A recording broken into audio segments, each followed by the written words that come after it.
In 2019, when I came to Sweden to work at Klarna as a senior software developer, I barely knew about React. Alright, maybe I knew a bit about React and had created some projects, but my strength was being a software developer, not a React expert. And by the time I left the company to join another one, being a software architect, I had worked with React, I had worked with React Native, and also microservices using the JavaScript stack. And during my time at Klarna, in one single year, I took over 90 interviews, which included a lot of front-end developers, and I saw what developers do wrong when it comes to React. I saw the same patterns that they're using to answer interview questions, and the kind of answers that they gave and the projects that they showed was quite literally the same a lot of times. And the problem usually is non-real world projects using outdated tutorials and not really understanding the core concepts they need to know to work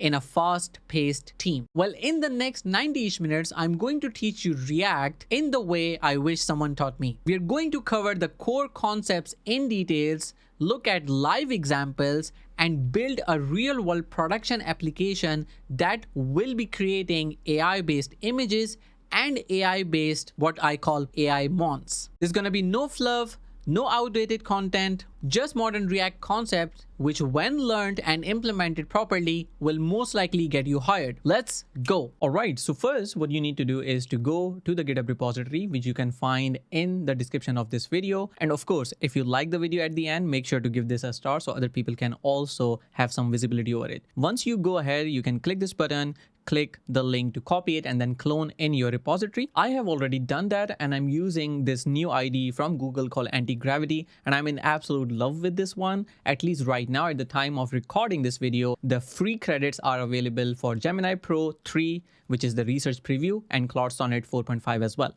Anyways, when you have cloned this repository, essentially, you can go ahead and go to slides if you want to run the slides along, or if you just want to watch the video, you can do that as well. So I'm going to go to the slides folder here, and once you go here, you can just run npm install. This would install the dependencies, and once you're done with that, just run npm run dev, and this should start the server. And you should then be able to see the slides like this. So if you click it, you should be able to see just like this. Now let's quickly start with the basics. Who am I and why you should be learning React in this crash course from me? I'm someone who has been acknowledged by Google as an expert in Angular for the past 8 years and in generative AI just this year. I have been working with front-end software architect for a while now, and I started my journey in 2013 as a professional developer. I'm currently working at Scania, which is one of the biggest companies in Europe for building trucks and vehicles, and I'm also an author of 3 worldwide published books, namely Angular Cookbook and Mastering Angular Signals. And if you wanted to have a look, you could find me on Amazon with the 3 books and all the ratings. If you're interested in Angular instead, well, you can get a book then. Anyways, I'm also someone who really believes in open source, so I have created a bunch of libraries and have contributed to the Angular's core as well. And this library itself, NGX Device Detector, is one of my most prominent ones, which has now crossed 13 million installs overall and more than 5.5 thousand projects on GitHub use that. The image that you see here is a bit old. I also like to participate in hackathons, and this image is from the Google office in Stockholm, Sweden, and I participated there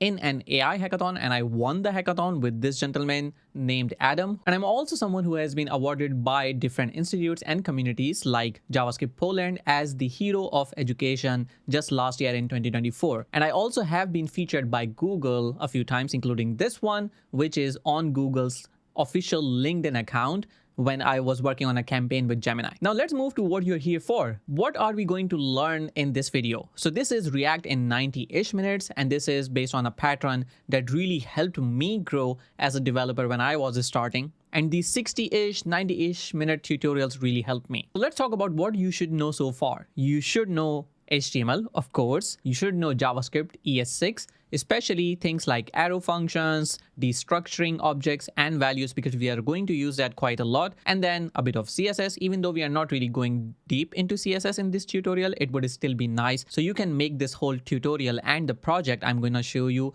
your own and add to your portfolio. And then of course you need to know Git to push the code, pull the code, obviously creating pull requests, etc. And of course, you should have basic programming concepts like functions, loops, etc. Now let's talk about what tools do you need. I would actually encourage you to try Google's anti-gravity. I've started to use it recently and I'm hooked with this one because it allows me to basically vibe code a lot of things quite accurately, and there are free credits available as well. Or if you don't really want that, you can just go with VS Code. You should have Node.js installed. When you open these slides and control click, you will be taken to the right links automatically, so you can download the stuff directly. So you should have anti-gravity, Node.js, Git, and you could also have ES7 in snippets if you're not really using AI. I would say Vite is not a prerequisite as much, but if you want to continue building with React, you would essentially need it at some point. Let's talk about the agenda for today. We are going to look at what is React, what is virtual DOM, because obviously that's one of the most asked questions in interviews, and then what is JSX, what are components, what are event handlers in React, and how do they work, how do we work with forms. We are going to look at something called conditional rendering, and we are going to look at lists or rendering multiple items inside lists, and we are also going to look at these core concepts like states and props as well. Alongside this, we are also going to look at the most common hooks like useState, useEffect. We are probably going to touch a bit on useMemo as well, and we are going to look at the context API and React router. And finally, as a bonus, I'm going to show you this thing called AImon, which would allow you to draw something and it would generate a Pokemon for you using full stack concepts like front end, back end, a database, and also even a caching layer, which would even make this more performant. And speaking about performance, let's talk about the sponsor of today's video, which is Cloudways. Cloudways is an amazing platform which is your one-stop solution for hosting your web applications. It's really easy. You just log in, start creating your server, and you're able to select between all of these kind of applications, being Magento, Laravel, PHP, WooCommerce, WordPress. And if you're working with Node.js based application like the one that I'm going to show you in this video, you would be using PHP. Once you do so, you are able to select any of these servers or providers, whether be it AWS, Google Cloud, because Cloudways provides you the management, so you don't really have to. And you can select between the different configurations. You can keep it as light as you want or as scaled as you want. And this is the beauty of Cloudways. Moreover, you're able to see exactly how much it would cost you. Also, you can select the location that you're interested in. And it doesn't really end there. In this video, I'm also talking about performance benefits of caching strategies, and Cloudways already has these services built into its hosting. For example, Memcached, Redis, and also Varnish software as well. And all of these are available out of the box. And I want you to quickly grab the deals that they have right now for Black Friday, and it's enabled until Cyber Monday, which is the 1st of December. And they have all these cool deals and offers that you can avail today and until the end of December the 1st. So if you're interested, check out the link in the description because it lets them know that I sent you, and also that helps the YouTube channel grow. With that said, let's continue. Right, so talking about the demo or the app that we are going to build, we are going to have a possibility of drawing your own creature, generating the Pokemon from doodles, a gallery with like and filtering features, also having a theme toggle with dark mode and light mode. And I can quickly show you how this looks like. So I'm of course using Cloudways for my application, and this is what it looks like. This application is right now live. It is working as expected. I could go ahead and draw, let's say, something here on the canvas, and once I draw this and hit generate, it would generate based on my Gemini API key. So you need your own Gemini API key, which you can basically generate from Google AI Studio. And once you do that, you can basically save this right here. Nothing is saved on the back end, so your API key would not be saved. Or if you're even concerned about this, just generate a temporary one, try out the application and just revoke it so nobody would be able to use it. And once you generate a Pokemon, it would look something like this. You can see that I tried to generate some AImons. Let's call them that because it's easier for me to pronounce. So these AImons would be just like this. They would be in a spotlight, in an arena. They would have their own category. They would also have some powers as well and their own descriptions that you can see. This is all live coming from Cloudways, where the backend and the front end is hosted. This actually is working with a live database, which you can see right here. So Gloomrock and Volt are essentially these two AI mons that you can see right here, and all the information is essentially right here saved in the database. But the best thing is that this is super performant because we don't even call the database. We essentially get back the data from something called a cache, which means that we are going even faster when it comes to user experience. But we are going to talk about that later. So the tech stack that we are looking at today is React 19, Vite, Tailwind CSS, Express.js, and Postgres. But let's talk about React first, and let's go through the core concepts. So what is React? React is essentially a JavaScript library, a teeny tiny library is all that React is, which also means that when you have to build a production level application, you actually need more things with React to deliver something to the end users. And if you did not know, React is essentially created by Facebook or Meta in 2013. That's exactly when I started my career as a front-end developer. And React has something called component-based architecture, which means that you have components that you can reuse. For example, this card is itself a component, and I can reuse this card as many times as possible. Even if I have 10 AI mons, I'm using the exact same card that has the same look, the same sort of functionality, but I can basically use it in this page and even on other pages as well. And also, if you did not know, Airbnb, Netflix, Instagram, they all use React with some capacity. Now, again, it's really important to understand the difference between a framework and a library. A library is a focused solution, which means that it's really tiny. It does one job that it's supposed to do, or maybe a few, but really little. When it comes to a framework, it's a full solution. For example, Angular is a full solution. It has its own HTTP router. It has its own state management capacity. It has its own forms module. It also has a testing framework as well. It also has an end-to-end testing framework as well. So all of those things are provided when it comes to Angular. And arguably, Vue also has something similar as well. When it comes to framework, it is usually more opinionated. For example, when you switch between a lot of Angular projects, you will see there's a pattern that all of those projects are following because it's more opinionated. That's the same for any .NET framework as well. When it comes to React, you're more flexible. So you could pick and choose which way you want to write the code. That also comes with some complexities, of course, because if you have a large organization and if you really want consistency across different projects and teams, you would have to establish those standards and opinions that everybody should follow. So it has its pros, it has its cons as well. Also,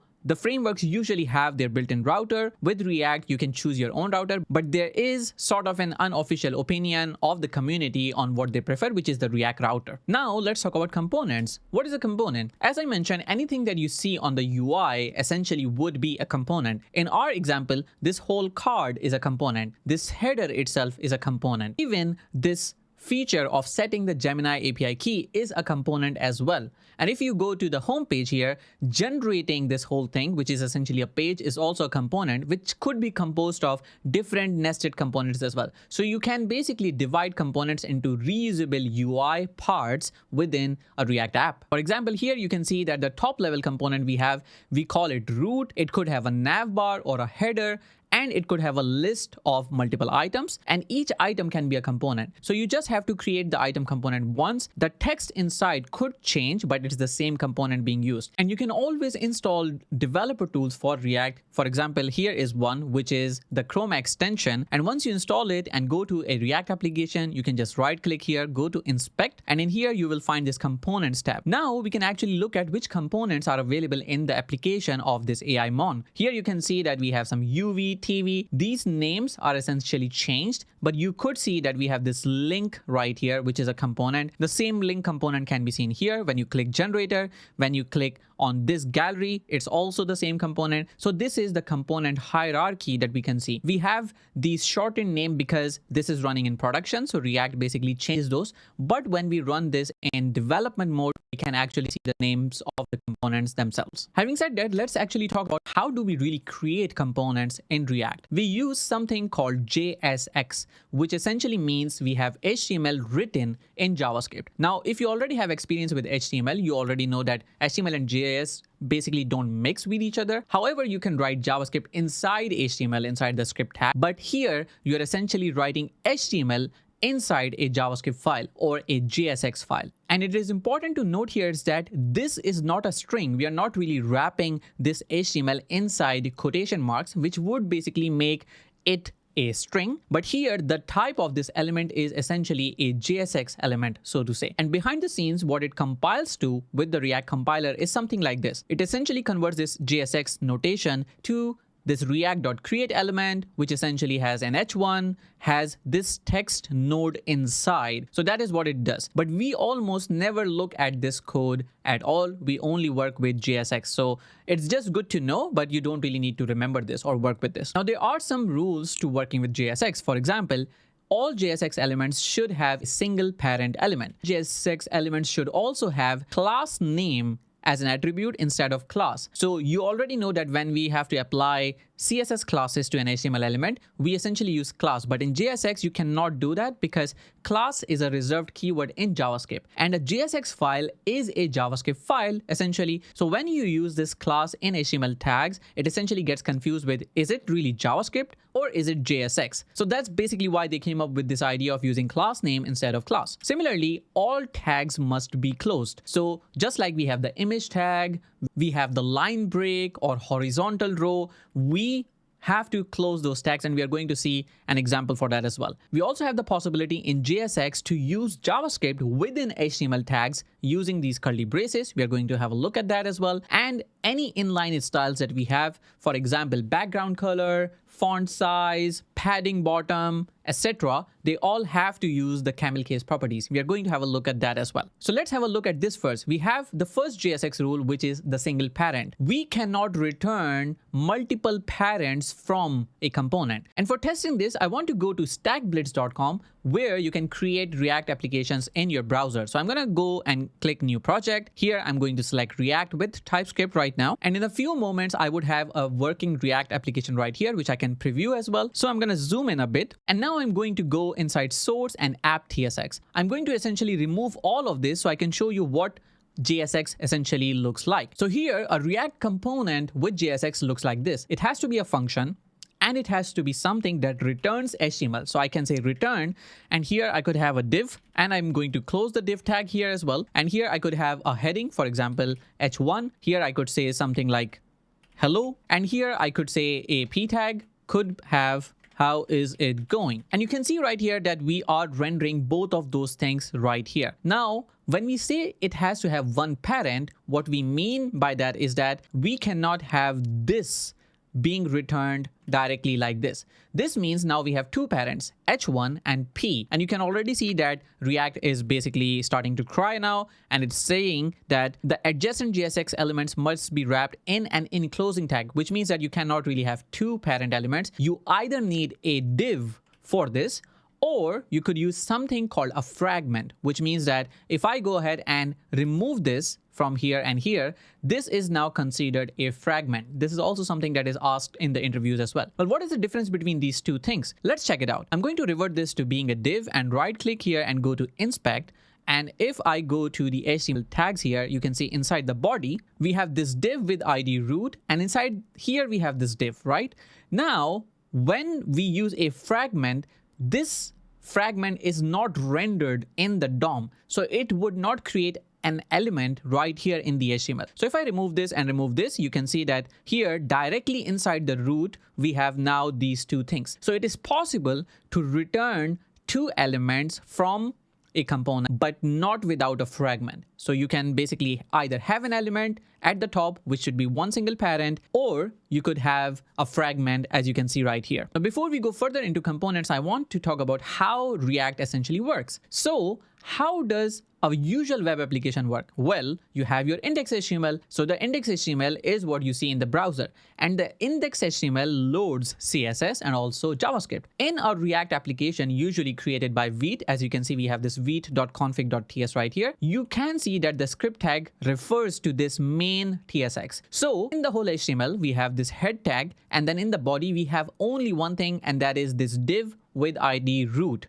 When we see this application inspecting this, you see that inside the body, we have this div ID root, and our app component is inside here, which means that we have this h1 here and p here. How does that really work? Well, we have something that tells React to go and render our app component inside this root element. And we can find that inside this main TSX. So if I go to the file just like this, you can see here we tell React to create the root component by finding this element that has the ID root and then render this app component there. And that is how React knows when React kicks in. It checks where is this element. It goes and finds it right here. And then it essentially looks at the app component, renders this and all nested components, and then puts that inside this div element. So that's how React works behind the scenes. It's really good to know these things, especially for interviews. So coming back to the slides, we already know that when you render two parent elements or return them, it won't work. So you could either have an element or you could render a fragment, and inside those you could send back your elements. This is really helpful when you don't really want something here. For example, if you had a UL outside and these were list items, you don't usually want anything in between that unordered list and the list items, because then it doesn't really create that semantic HTML hierarchy. So you don't really want something there. You could use just the fragment. So you would still have that UL, and inside all of these list items could be rendered. Now let's move to the next one. The rule 2 is using class name and HTML4. So you can't really use this class keyword or the for keyword. So if I copy this, go back to my application, and if I go to the app component right here, and instead of these, if I just paste this, you're going to see that this crashes. I can see this email here, but we are getting some errors. For example, the class does not exist on type this, which essentially means that it is expecting us to use class name instead of class. And similarly, instead of for, it would expect us to have HTML4. So instead of these, just go ahead and say class name. And here you can have HTML4 just like this, and then we won't have any errors. So as the slide says, basically do this. So let's move to rule number 3. That is closing all the tags. As I mentioned, in HTML, we have this image tag, input tag, we have this line break, but we cannot have this inside JSX. We have to close all of these tags. So I'm going to go ahead and I'm going to paste it right here. And when I do so, you can see that we are having these errors because it says unterminated JSX contents. So all we need to do is to close them properly. And once we do so, it should be happy. And here you can see that we are rendering something. Obviously, the image's source is not valid, so this is not being rendered, but we have the input rendering and we also have a line break as well. So again, if you're using JSX, just make sure to close these tags. Rule number 4 is you can use JavaScript expressions within JSX. For example, if these were two variables that I could use, for example, here inside the function, I could create those variables and then I could use those variables as well. For example, here I could go ahead and set the default value of this input to this name variable. And when you want to use a variable right here in JSX, you need to wrap it with curly brackets. So I'll use this and then I'll say name. And you can see that now I can see the default value input already filled. I could remove this value and then go from there. In JSX, instead of value, we use something called default value. So I'm going to use that. So I'm able to edit this as well. So if I now edit this, it's good. If I set it to value, then I won't be able to really change this, but we are going to talk about that maybe in the forms section. So now if I try to remove this, it doesn't really allow me because the value is hard coded and fixed to this thing. So use default value instead of value. So I can now remove this. Similarly, I could go ahead and have this information as well. So I'm going to copy this. I'm going to go here and right after this input, I'm going to paste this. Now you can see that not only we can use a variable inside an attribute, we can also use a variable or for example, items right here in this expression. So you can use JavaScript expressions like items.length. You can also render all the items here as well, one by one. You could also just do simple maths here as well. You could also use the date object. All of those things are possible to be done right here. Now let's move to rule number 5, which is inline styles. So as I mentioned, any CSS styles that you can think of like background color, font size, margin bottom, all of those, when you are using the styles like this, you would have to pass an object that has camel case properties. So you can't really have the style like we used to have. For example, here, if I go to this P, I cannot do style equals, and I cannot really do something like background dash color red. And while this works perfectly fine in HTML, it does not work in JSX. So what you would do, instead of using a string right here, you would use a JavaScript statement. So first I have to write these curly brackets, and now I need to pass an object here that has those properties. I could create an object here and pass it. So I could say const styles. Here I can say background, and as I mentioned, it has to be camel case, so not dash color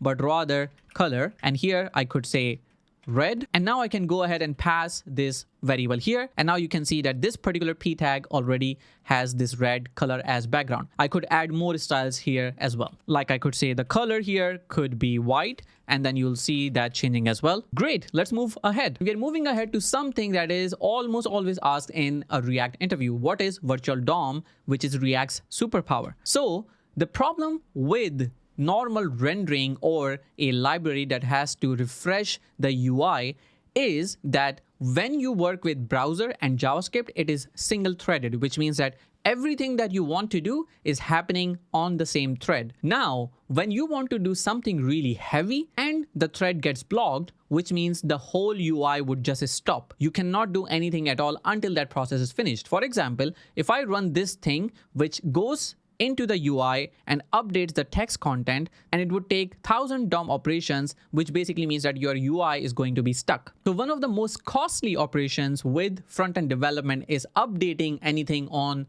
the UI or updating the HTML, which we also call DOM manipulation. Well, how does React really solve that? It solves it with something called virtual DOM. And how does that work? Let's have a quick look. Let's say you want to change the value of this item called banana. When you change its text, what React does is that it creates a new copy of the virtual DOM, and this is a virtual DOM, so it does not change anything in the actual HTML that you see right here. It creates a copy of it. Then it looks at the previous copy and compares the difference. We call it the diff phase or the difference phase. And once this figures out what has changed, it essentially goes to the real DOM and then just updates that particular part. Let's have a look. So here, when I click simulate state change, you'll see that the text here changed. Now it's comparing these two, and then it goes ahead and updates the real DOM. That is how virtual DOM works. Anytime there's a new change, it creates a new copy of it with the change, compares with previous one, calculates the difference, and then does the patch. After this blueberry item,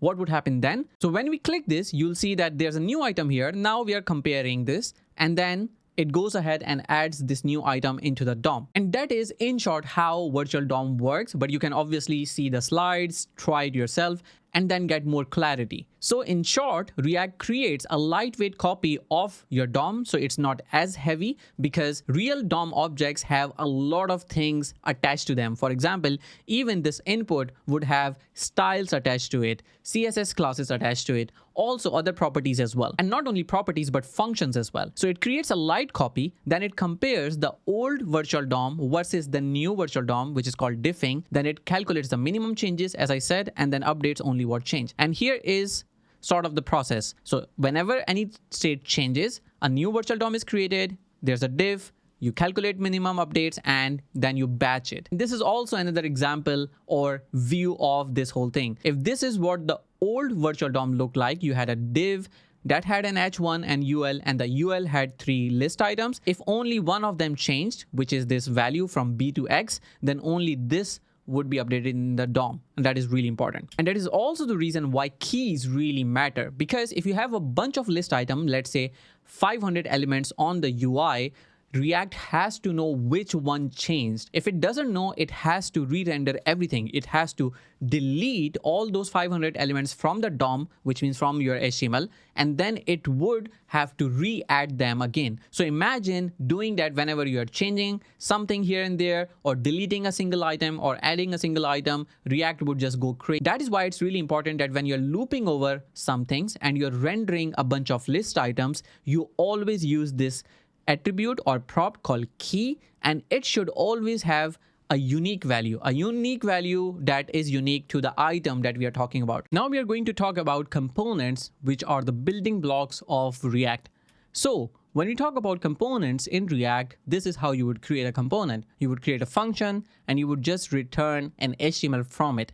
That's pretty much it. That is what a React component is. It's a function that returns some JSX. And here, what I'm going to also show you is the modern way of creating a component in React, which is using this arrow function. So we say const, we give the variable name, and then we use the small brackets, arrow, and then the function body. So we are going to quickly create this component inside our application. So I'm going to go to StackBlitz here and let's create a new component.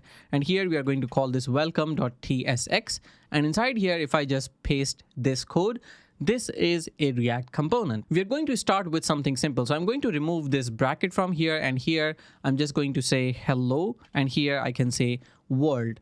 And now what I need to do is I need to export this component. So if I export this from here, then I can import this inside the app TSX. So I can quickly go ahead here and say export const welcome.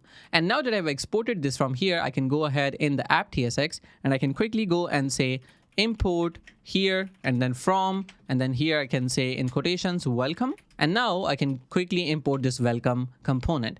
Now, in order to use this component inside app, I can quickly go ahead here and in the fragment, in the first place, I can just use this as an HTML tag and self-closing it. If I save this now and reload the page, you should be able to see here we say hello world. This is coming from this welcome TSX, and this is important. So in general, this is a reusable component, which means that I can use this multiple times. So I could essentially copy this and paste this multiple times, and this would render multiple times, as you can see. That is the beauty of components in React, that you can reuse them in many places. I could of course remove all of these and just copy one here and then paste the second one at the bottom, and that would also work as expected. Now you might be noticing this thing right here, which is an object containing some properties. And here we have the name property. So what is this? These are essentially props, and we are going to discuss them in detail later on. But essentially, if there is a React component which has to do something and could have different behaviors based on a variable, that is essentially called a prop, and you can pass the prop from the parent. So this welcome component right here is saying, hey, I need my parent to pass the value of name, and when the value is passed here and when this component has that value, then it's going to render that value right here. So if we go ahead and just copy this thing and go here in welcome TSX, and if I replace this code, now we are using this name right here, and you can see here it does not really render anything at all. And I'm going to remove this second welcome from here for just a second. Now the problem here is that since we are not passing a name here, it just shows nothing right here. But if we were to come to app TSX, we could pass a name here. So here I could say name equals, and here I could just say in a string SN. And now you will see that this changed this to hello SN, because we are passing a string to this name property, and this name property is right here. So this name property becomes SN, which is the value, and the value is rendered right here. Now this also means that if I wanted to use this differently with a different name, let's say I could use Ayaz right here. Now we have two different instances of this welcome component, both doing different things, that is greeting different people, so to say. So this is how you can make a component have a dynamic output based on some variable. If the variable is different, obviously the outcome is going to be different as well. And these here are called props. Now you'll notice that in TypeScript, this doesn't really like it, and it says that it implicitly has this any type. So to fix it, just to not go into too much detail, you could just say colon, and here you can define the object and say name string, which means that we are telling TypeScript, hey, this component receives some props, and it's going to receive the props of this type. If you wanted to make it even better, you could define the type right here. You could say welcome props equals, and then you can say just like this, and here you could copy paste like this. So now we are saying, hey, there's a welcome component which would receive welcome props. And what do welcome props look like? Well, it's an object that can contain a name which would be of type string. When I have that, I essentially can take out the name property from this object like this, and I can use name directly here. Now you can add different properties as well. It's super easy. Now let's move forward in the slides.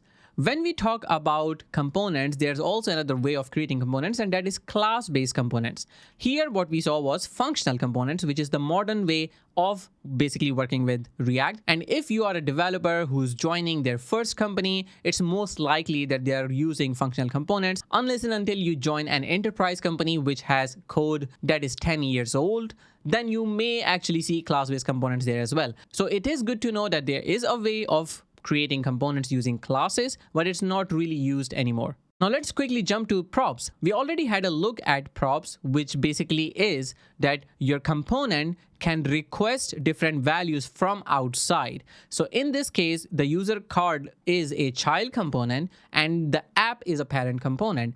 If the user card requires some information like showing a name, showing a role, showing this, for example, value here, a tick mark, if the user is verified, then these would be props. And since there could be different users having different names, different roles, and different verified statuses, that's why all of these things are going to be props. So there is a simple rule of thumb. If your component renders something that can be different between different values or different pages or different data could change the output, then that has to be a prop.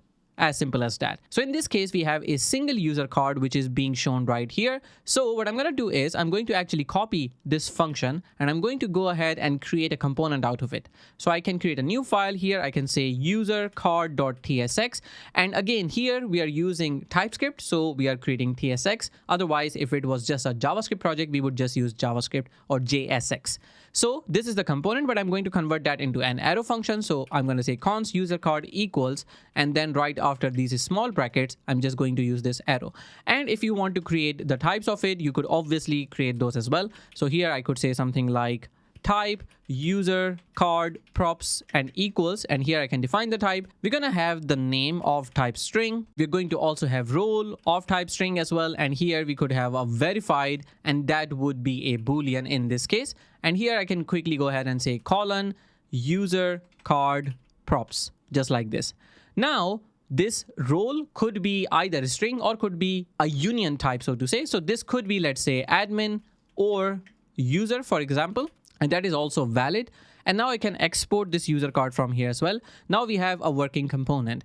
Now I could go to my app TSX, and just like we have welcome here, I'm going to remove the rest of these and I'm going to now import the user card. So I'm going to quickly say import, and here I can say user card from, and here I can say user card.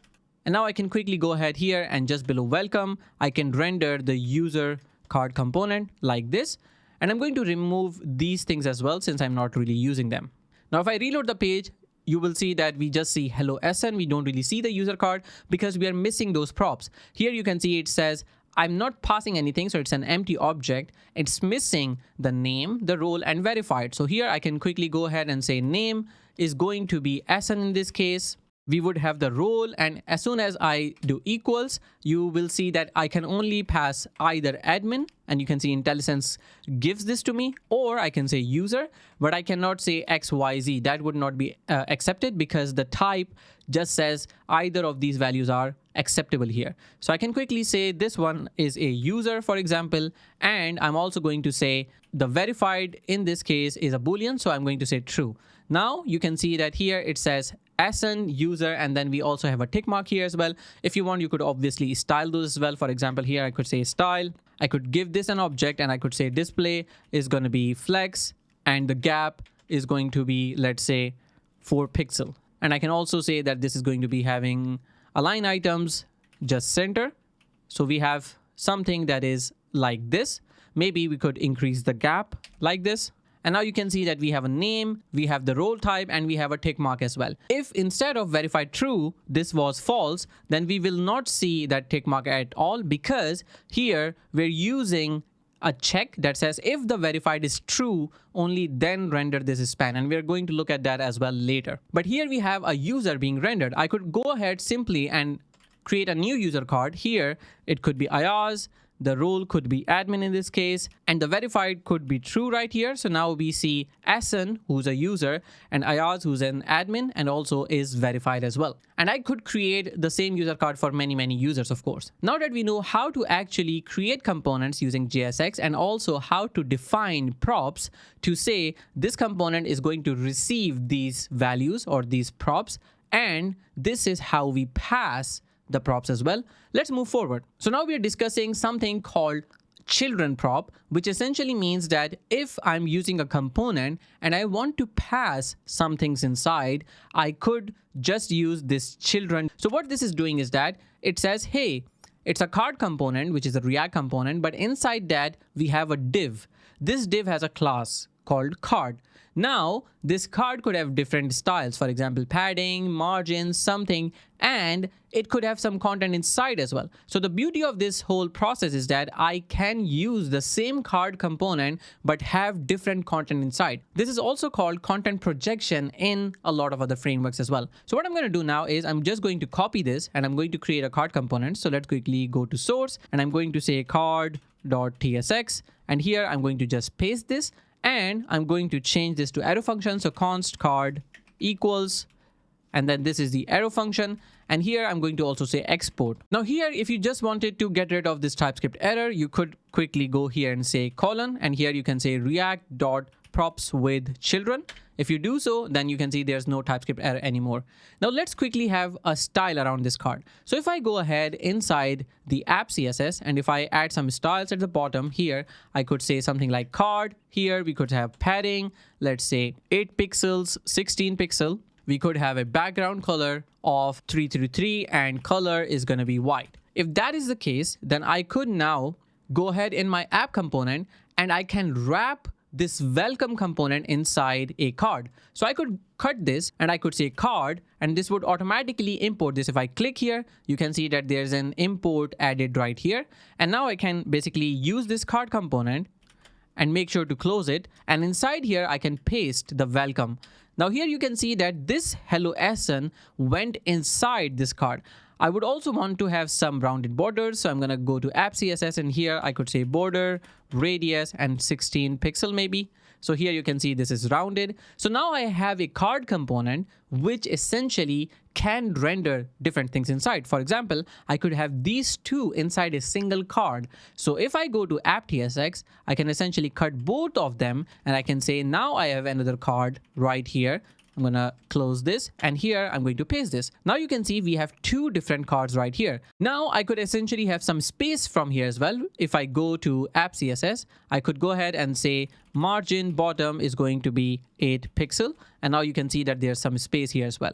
Now every single card would have the same styles and that is the beauty of it. So if I inspect it, you're going to see that this card essentially has all these styles. We have the padding, background color, and if I look at the other card, it also has the same thing.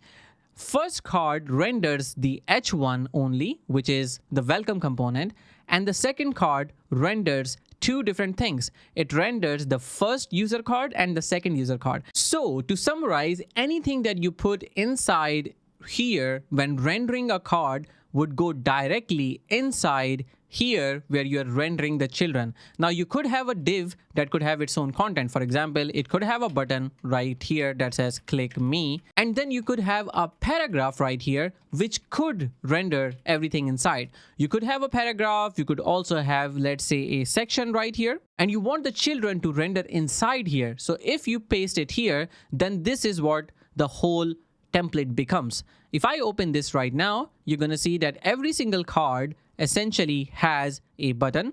So it has a button, and inside the section, now my welcome component or the H1 is being rendered.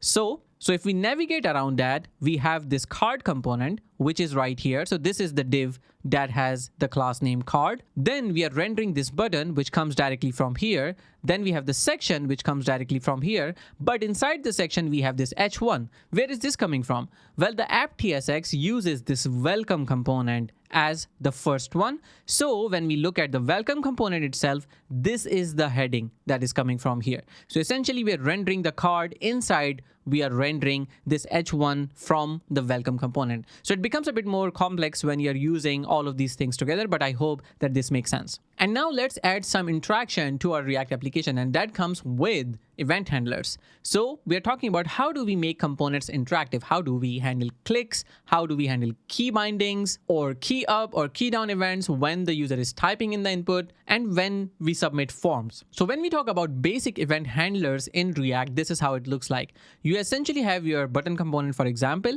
which renders an HTML button, and you bind an event handler using this sort of camel case attribute, which is on click, on key up, on mouse over, etc. And inside these curly braces, you put the JavaScript expression, which is usually a reference to a function, which basically means that here you are saying, hey, we have a button. On click of this button, use this function. That is in easier words. So whenever the button is clicked, it essentially calls this function. When it calls it, it would call this thing, which is inside the function body. So when you call this function, the function body executes and we see an alert. That's pretty much it. So if I quickly go ahead and copy this, and if I go to our files here and say buttons.tsx, and I'm also going to convert this into an arrow function just like this. And then I will also do an export from here as well. So let's quickly do that. And now that I have my button right here, I can actually go ahead inside my card component. And instead of using this hard-coded button, I would use the button component. So here I could say button instead and render it just like this. So when I save now, you'll see that nothing really changes much. But if I click it now, you can see this alert, which means that our button component is working. So if I click this, you can see it says button clicked. If I click here, it also says button clicked. Now, if I change this and I could say button clicked test, and if I save this now, when I click this, you can see button click test. So essentially, whenever we click this button, this function is called, which essentially runs whatever is inside the function. And similarly, we have other event handlers like when an input is changed, when we have an input focused, whenever an input is blurred. For example, someone clicked inside an input and then went outside. That is called on blur. When we submit a form, we use onSubmit and we pass a reference to the submit function. If we are doing a mouse enter, then essentially we pass a function that executes whenever the mouse enters a particular div. And then we also have key down as well. Now I want to show you some examples of the event handler. So I'm going to open this StackBlitz template right here, which you can find in the repository, and you'll find the links as well of StackBlitz. Now, if I look at the application itself, you can see that we have a couple of things here. If I go to the source code in the app.tsx, all the implementation is right here. If you look at the first example right here, you can see it's a basic click example, which is what we just saw. It is a button. When you click it, it calls this alert function, and essentially we see button clicked. When we look at the second example, this is called an inline handler. So an inline handler means instead of creating a function and then referencing that function inside onClick, we put the function itself right here inside the onClick like this. And that is what you will see right here. So inside here, we have onClick, and inside here, we have the whole arrow function. So instead of creating a function and then referencing it, we have the function right here, which would exactly do the same thing. Here, it says inline click. That's why we see the alert saying inline click as well. The third example that we have is of event parameters. So when we talk about the event parameters, we are talking about when you click a function, how do you get information about the event? For example, if I'm clicking this button and if I wanted to just see which button was clicked, because in our example, we have two different buttons. How do I know that the button that is close to the welcome component was triggered or the button that had these two elements was triggered? For that, we can use something called event. And this is automatically provided by JavaScript to us, and we can extract out information like target, which tells us which element was clicked. And then you could also do things like event.prevent default, or you could try to find sibling elements of the button. For example, if this is the button, I could actually take this button and find this element as well and see or console log the value of this as well. So in our example here, whenever I click this button, you can see that we have a few console logs happening.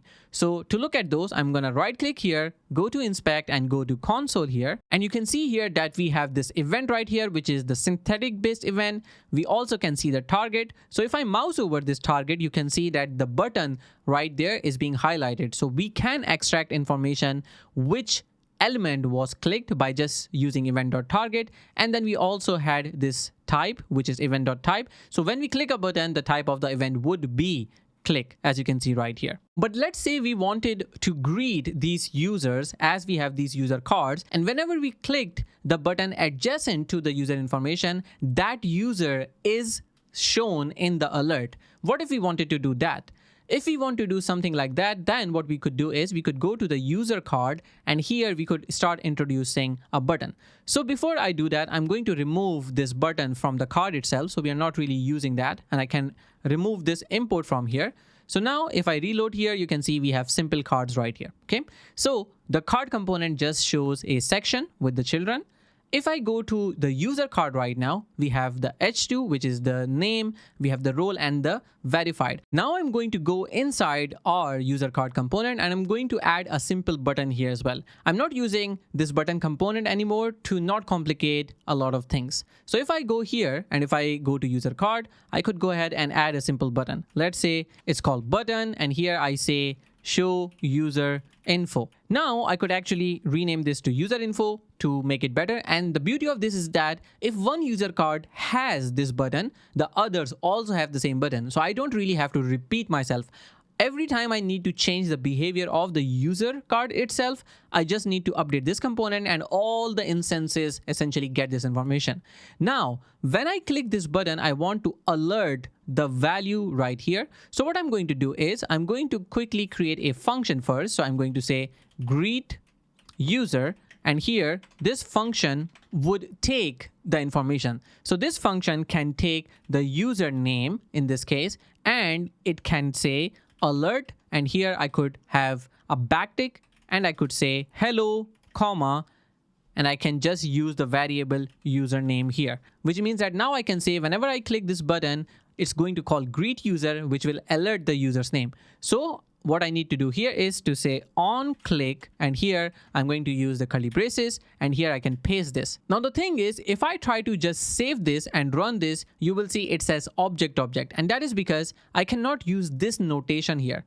When we just reference a function like this, like we have done before, JavaScript passes this as event, and we saw that example in this particular code base where we just referenced a handle click function and JavaScript automatically provided event there. We don't really want that. We want to pass the username ourselves. So we cannot directly reference a function. We are going to call something here and pass the value ourselves. And we do that by looking at this. So instead of directly calling greeting user, I'm going to call an inline function or create an inline function right here. Now I've said whenever this button is clicked, you just need to call this function, which means that JavaScript or React will call this function and execute this function's body, anything between these two curly braces.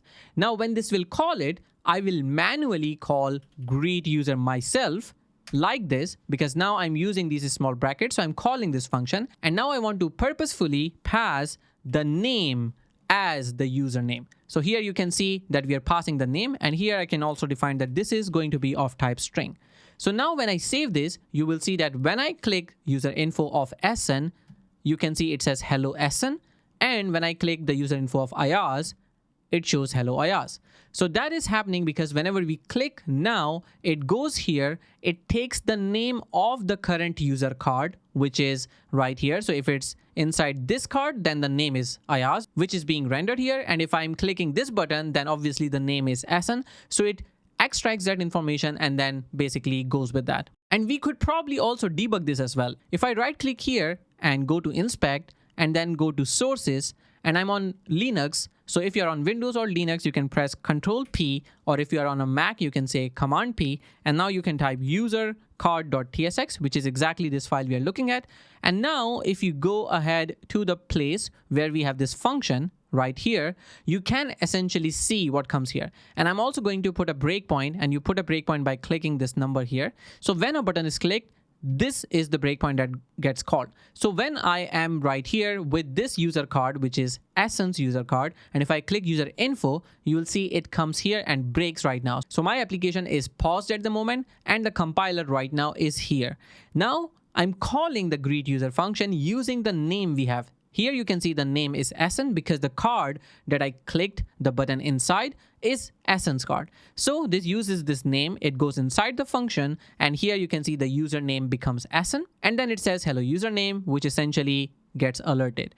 Now, when we try the same thing with the second card, you will see that we get the value Ayaz. So now if I see the name here, this time it's Ayaz because we are in this card. And if I go here, now the username becomes Ayaz right here, and then it would alert Ayaz instead.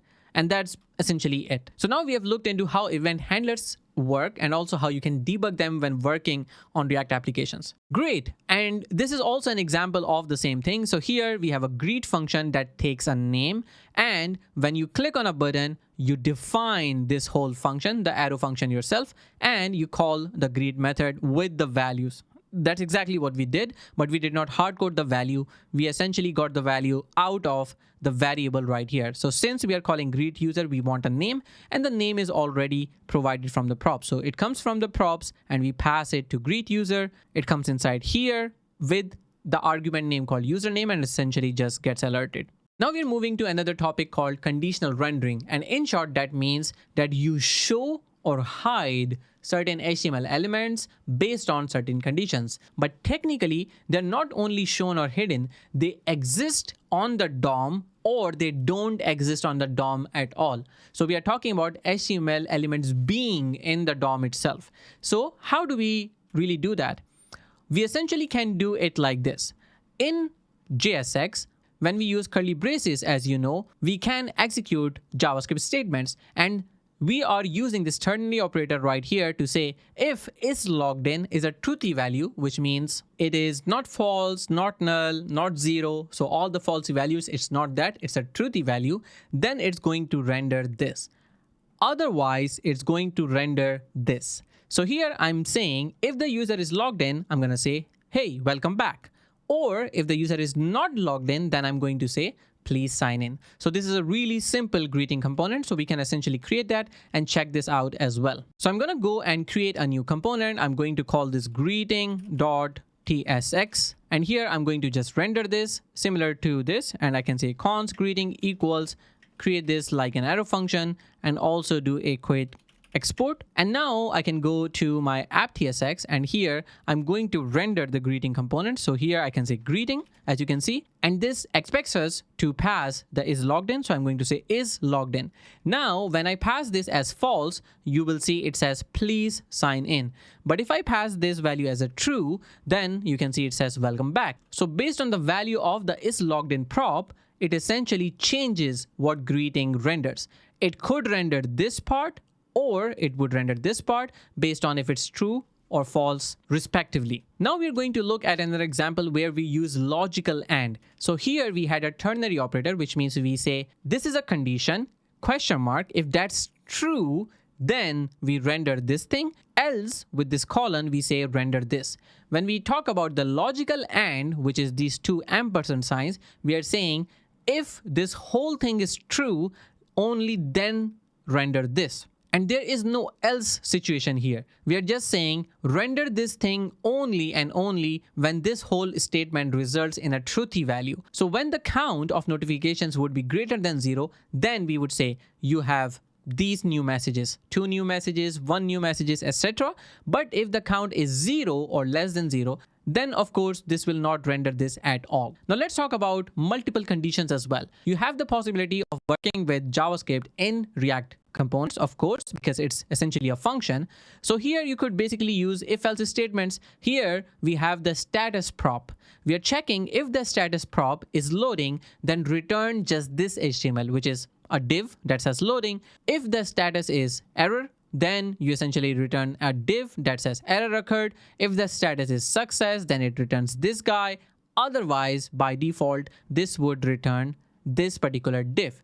And that is something that you will see in React applications quite a lot. Then we also have the possibility of, instead of using if-else statements, just using switch case statements. So here we have a user dashboard inside which we are deciding which component to render. So here I'm using a return with this function. When this function is called, it will look at the role itself. So this is the component. We have the role prop, and the component itself returns this div. This div calls this function automatically to render what should come inside this div. When it calls this function, it checks the role. If the role is admin, then it renders the admin panel. If the role is user, then it renders the user profile. Otherwise, the default is to render guest view. So this is also something you'll see in a lot of React applications. Now I'm going to show you the examples for this conditional rendering. So I'm going to open this stack blitz as well. And here we have the examples of React conditional rendering. So the first example that we have is an if-else statement. Here we are using a state variable. We are calling isLoggedIn. If the value of isLoggedIn is true, then we have the content that is welcome back. Otherwise, we have the content that says please sign in. And based on the isLoggedIn value, we change the text of the button here as well. For example, here you can see that the if-else condition has the user not logged in. So here it says please sign in. This comes from here. Since the value of isLoggedIn is false, which you can see right here, by default, it's false. So when it is false, it essentially renders this thing here. And since it is false, it does not render logout. It rather renders login inside this button. So the button's text becomes login. When I click this, it would go and switch the value of is logged in. So from false, this becomes true. When this becomes true, the heading would say welcome back, and the button would say log out, because here it says if the value is true, show log out. So if I click this, you can see immediately both those things change. The text here says welcome back and the button says log out, and you can keep toggling it and you can see that if it's true, then it says log out. If it's false, then it says login, and the text here changes as well. The second example we are looking at uses the ternary operator. In here, again, we have a Boolean. So we have is day, and it's true or false. And this is just checking the theme, for example. If it is true, then we say good morning. If it's not true, then we say good evening. Similarly, the button, when we click, it essentially calls this setter function of the state and it reverses it. If it's true, it sets it to false. If it's false, it sets it to true. So here, the same thing is happening as what we do here. When you click the button of is logged in, if it was true, it negates that to false. If it was false, it negates that to true. So here as well, when I click here, you can see that it would not change the text of the button because we don't have a conditional here. It would always say toggle time, but this thing would change. So here we have this ternary operator. So if I click this, you can see it switches to evening. If I click this back again, it switches back to the day or the morning. Now let's have a look at the third example. Here we don't have the else condition. So here we are saying if the hash notification is true, then we are going to render this bell emoji. So now if I look at this here, you can see that we have 3 new messages. Now you can also see this bell as well. If I toggle notifications, there are no notifications now. That's why this bell is not shown anymore. Because when you call this toggle notifications, let's see what this does. When you call this button on click, it sets the notification to not has notifications. So if the value is true, it becomes false. And if the value is false, it becomes true. Now, when we talk about the counts value right here, it always stays 3. So this is also a similar example where we are using this logical AND. So we don't have any else condition here. If this value is true, then render this. Otherwise, don't render anything. Similarly, we have example 4 where we are talking about logical OR instead of logical AND. What does a logical OR means, or why is it used? It is usually used where you want to show a default value. So here you can see that the input is bound to this variable called username. The value is bound to this particular variable. So if I try to type something in here, you can see here we are using the onChange event handler. Whenever the value of this changes, we use this setUsername setter function to update this variable. Here we take the current value of the input, we set that to the username, and then it automatically updates the input. Then also it gets shown here. If we have something in the input, then it would be shown here. For example, here I'm starting SN, and you can see as I'm changing the value of the input, it is automatically being rendered here, because whatever I'm typing here, whenever I type it, this function gets called. It changes the value of username, and that comes in this value, the username, and that gets rendered. If I don't have anything in the input, that would mean this value would be empty string. And if it's empty string, then it's a falsy value. So the next thing would be picked up. So if I empty it now, you can see automatically it chooses guessed. So if we have a value in the input, it would be shown. Otherwise, this guy is going to be shown. All right, let's move to the fifth example. Here we have a multiple condition example. For example, we used the status thing here. If this is pending, then it would return this string. Otherwise, if it's success, we would see this. If it's error, we would see this. Otherwise, we would have unknown status. So now if I go here, you can see that if I click this pending, you can see already this is processing. If I click this success, which changes the status to success, then we would see the success message. If I say error, then you can see error occurred. If none of these would be here, then we would probably see this unknown status. But if I go back to pending, you can see this as well.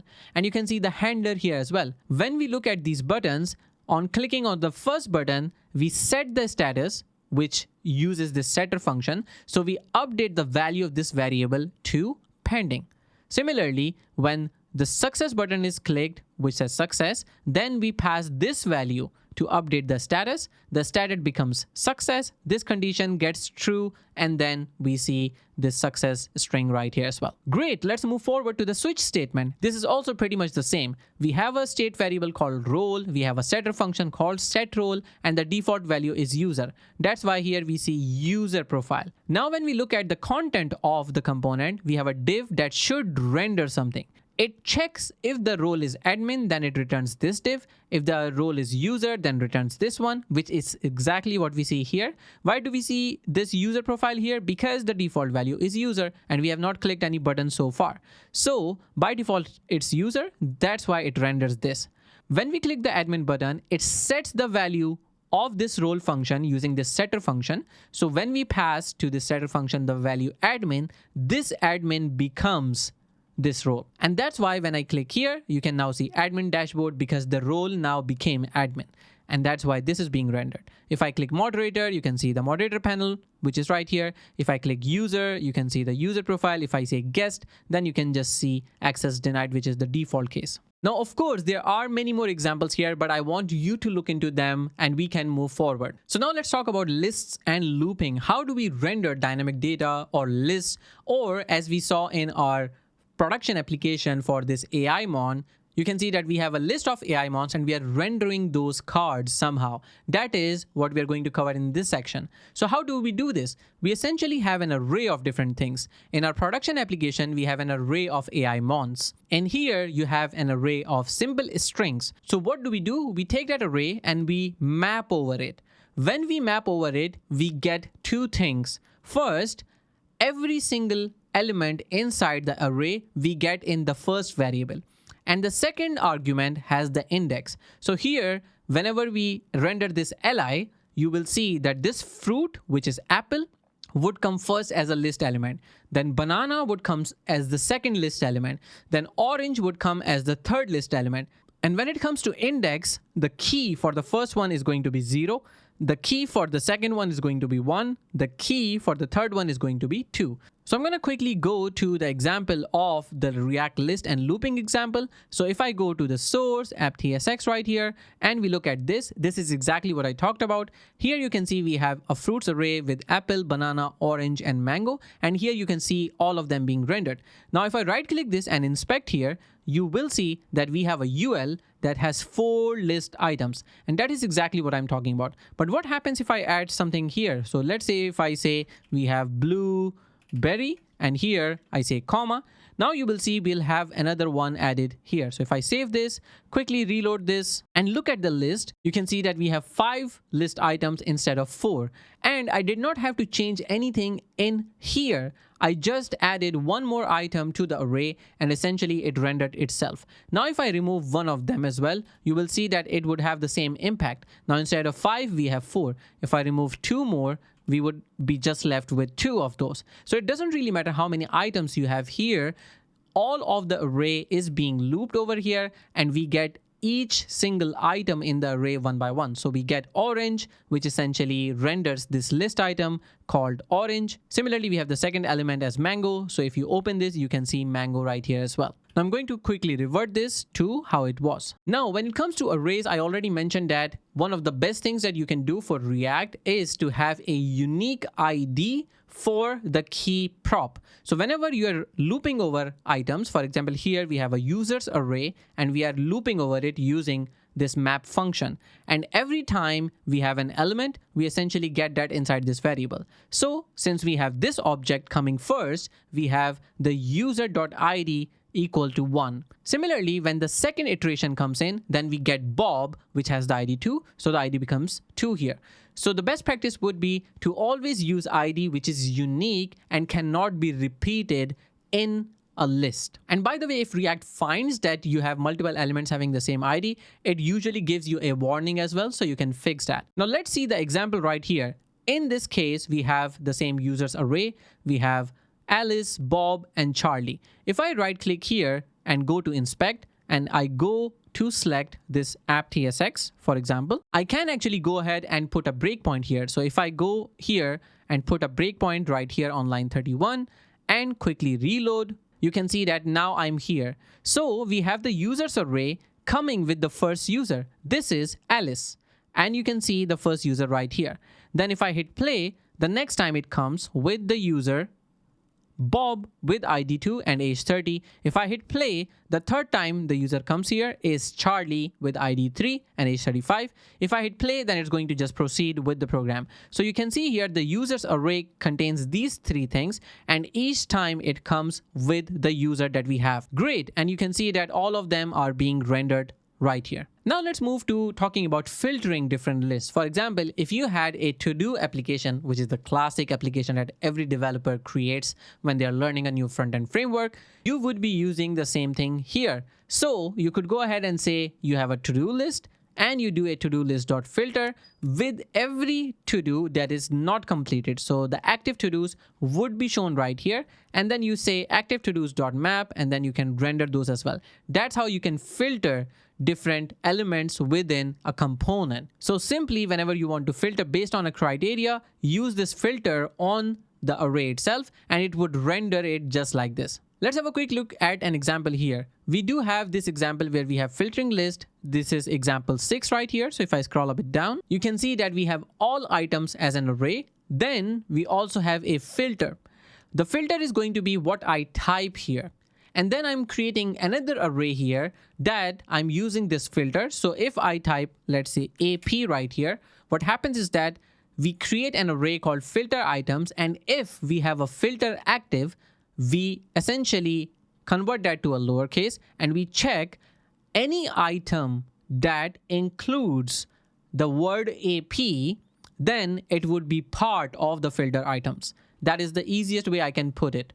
So when you don't have anything, then all of the items are part of the filter items. But if you type something, for example, just the keyword N here, then that means it would look for each item, convert the whole item into lowercase, and then would check if this whole word includes what I've typed here. And if that is correct, then it would be part of the filtered items and would be rendered right here in the UL. If that's not the case, then it would not be rendered. Easy peasy. And if I type something that is not there at all, we have this thing which is using the logical AND operator for conditional rendering. So here we are checking if we don't have the items at all, then say no results found. There's no else here. So if I type something like Z here, you can see no results found. Easy peasy. Cool. Let's move forward. Dynamic list when you want to add or remove something. So here we have an items array. Whenever we add item or whenever we want to add a new item, we want the item's name and we call this setter function to say keep all the existing items but add one more to it. And we are going to look at that just now. So let's quickly go ahead and look at this dynamic list. So I'm going to right click this, inspect it, and go to sources. And here I'm going to put some breakpoints. We're going to look at example 5 here. And as I mentioned before, you just need to right click, inspect, come to sources, press Ctrl P, and you can type the name of the file, which is app.tsx when you're working with the stack blitz. Now I can quickly go ahead and put a breakpoint right here, put a breakpoint on remove item as well. And then I'm going to also put a breakpoint right here. Now, if I look at the dynamic list here, let's say I want to remove item number 3. When I click it, the remove item function is called. This function is called from here. If you look at this part here from the debugger that is called call stack, you can see where this remove item was called. So this one was called from the onClick function. So since I clicked this button, which is right here, which has this cross icon, this function was called onClick. And then I said remove item, and then I passed the index. So the first item's index is 0, then we have 1, then we have 2. Since we have this index 2, this got passed, and then it came to remove item. Then we got this index 2 as it was passed from there. And now we are saying, hey, try to filter this whole array and remove the item which is 2. In other words, the code here says keep all the items whose index is not the one that I want to remove. So here, if I'm saying remove the item at index 2, that means if it's 0, then this condition would be true. So here I'm checking, is it not 2? Yeah, it's not true. So we keep this item. Then we are also checking, is 1 not equals to 2? Yes, of course, it's not equal to 2. So we keep this item as well. But when it comes to the third item where it says is 2 not equals to 2, well, that's incorrect. So when this becomes false, this last item does not become part of the newly rendered item. So since I've already shown you how this looks like, I'm going to hit play now. And now you can see that this comes back to rendering the whole list. And once it comes back here, the items now are only 2. So the item 1 and 2 still remain. The item 3 is now gone. So that's why we will only see 2 items now instead of 3. Now if I type in the input test and click add, let's see what happens. It comes to this function, and of course now the code says keep all the items that were there before and then add this new item that I've just typed in the input. So if I look at the input value right here, it's called text. So this particular chunk right here is really important. It means take the existing array and then spread it, which means that take all the items out of it. So I'm creating a new array. Let's say I'm creating a new box. I'm putting all the items from the previous box inside this new box. And then at the end, I'm adding this new item as well. When we do this, you would see that it essentially would add the new item, and we are also setting the inputs value to empty string, which means it would reset it. So if I hit play now, you can see a new item was added, and you can also see that this got basically emptied. And you can obviously put the breakpoints here, try it out with adding and removing different items, and you'll get the concept clear in your head. Great, let's quickly move to forms and input handling. In this one, we are going to discuss how to work with forms in React.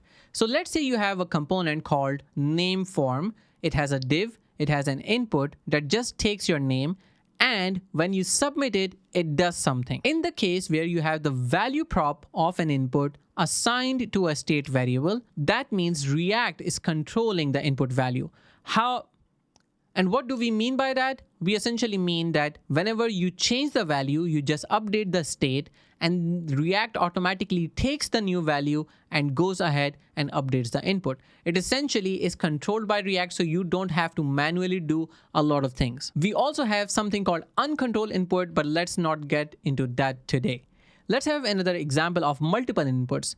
In this one, we have a sign up form, and we are having this state variable called form data, which is an object. So by default, this is an empty object that contains a username property and the email. This state variable also has a setter function called setFormData. So whenever there's a change in the username, this handle change is called. Whenever this function is called, it looks at right now what is the value of the input and what is the name of the input, and automatically updates that. So what I'm going to do is I'm going to show you the example right here in a stack blitz. So let's quickly open app.tsx and let's have a look at the components. Here is the basic controlled input. So what we saw earlier, we have a variable here, a state variable right here, which is bound to the value prop of this input. And also whenever we change the input, we use this setName function to update this name value.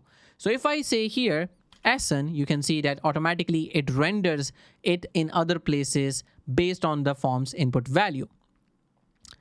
If it doesn't have any value, then we are using the logical operator here to show a default value called stranger. Now, when we look into multiple inputs, which is the second example here, you can see the same concept here. When I type SN here, you can see automatically it renders it here down within this particular div, where it takes the form data first name and form data last name. So if I type here my last name, you'll see that it combines those two things. So here you are seeing right here that we are having form data first name and form data last name right here.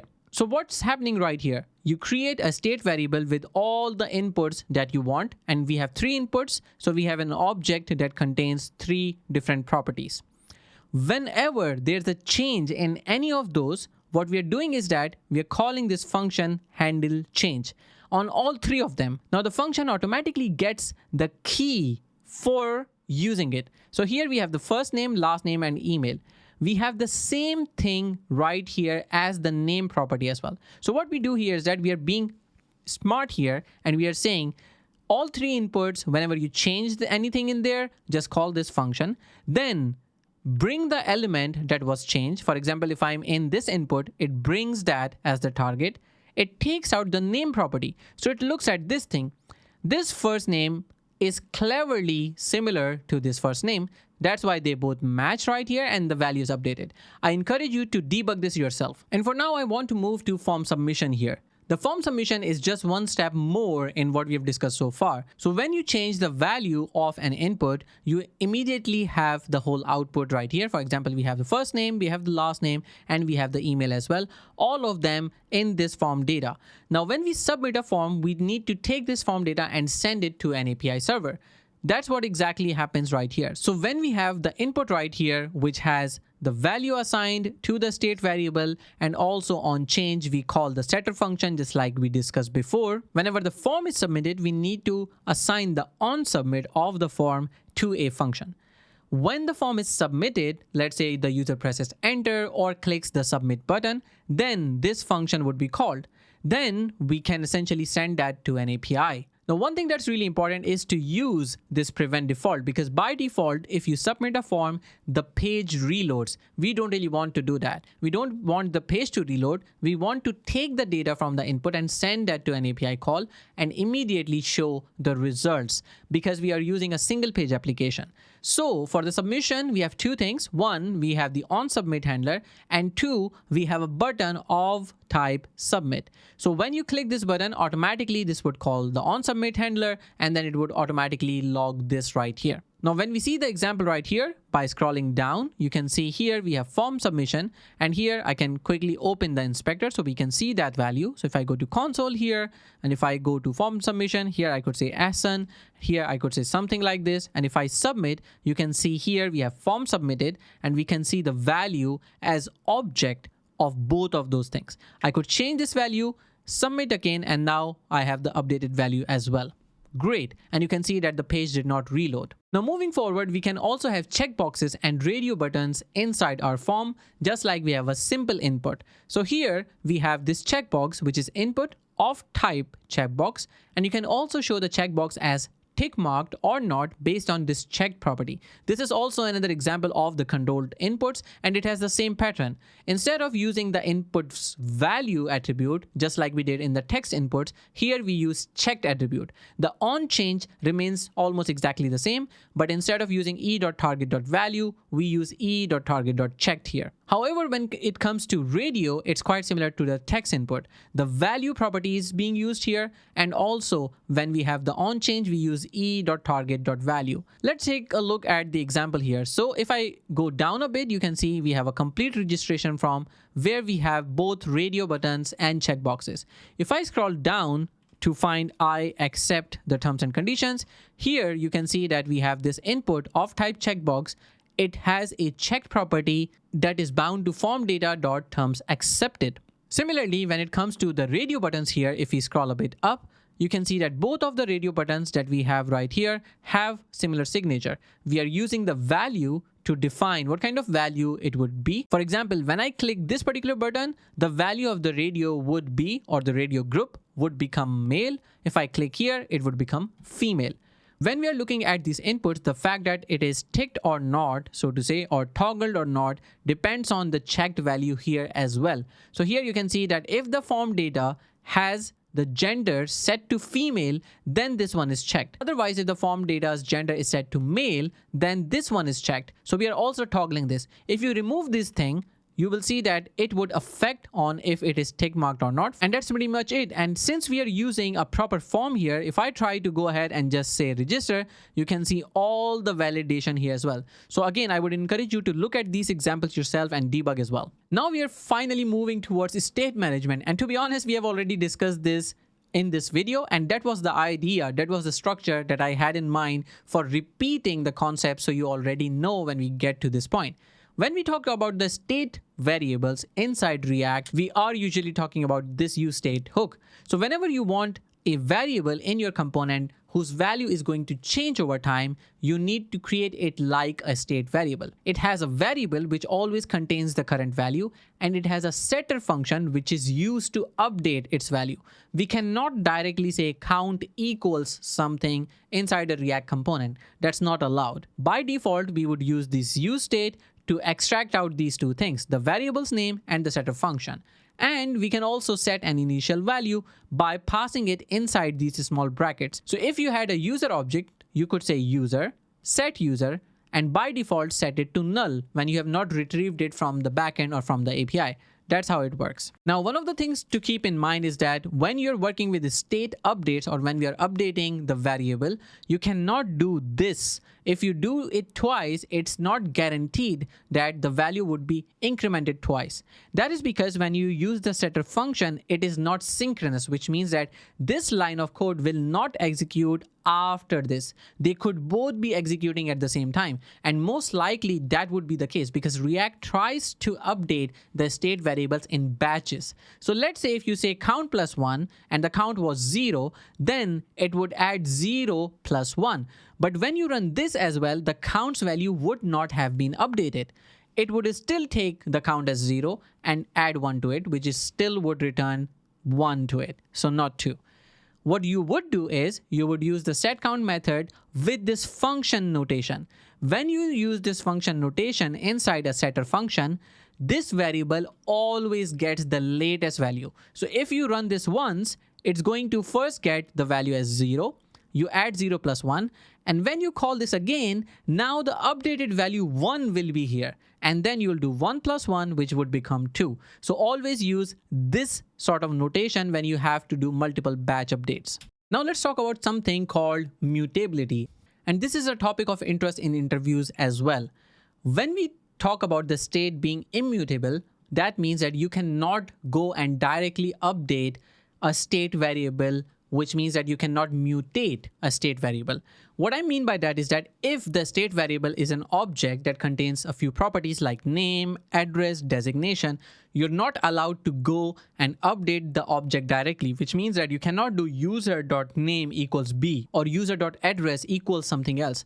When you directly access a property and update it like this is called mutation.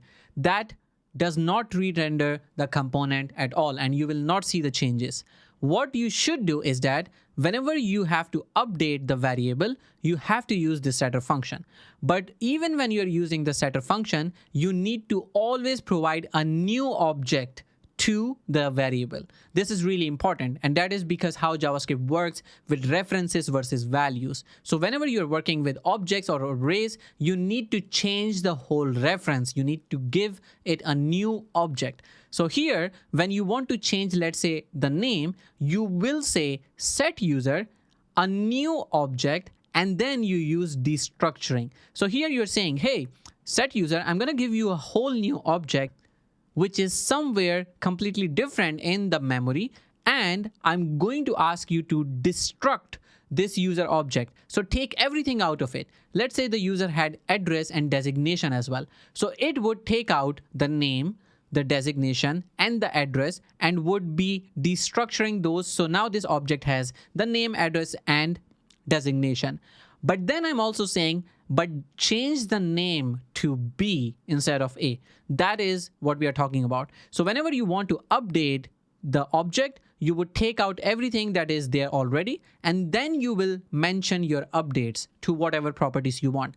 The same goes for arrays. You cannot go ahead and say items.push or items.pop.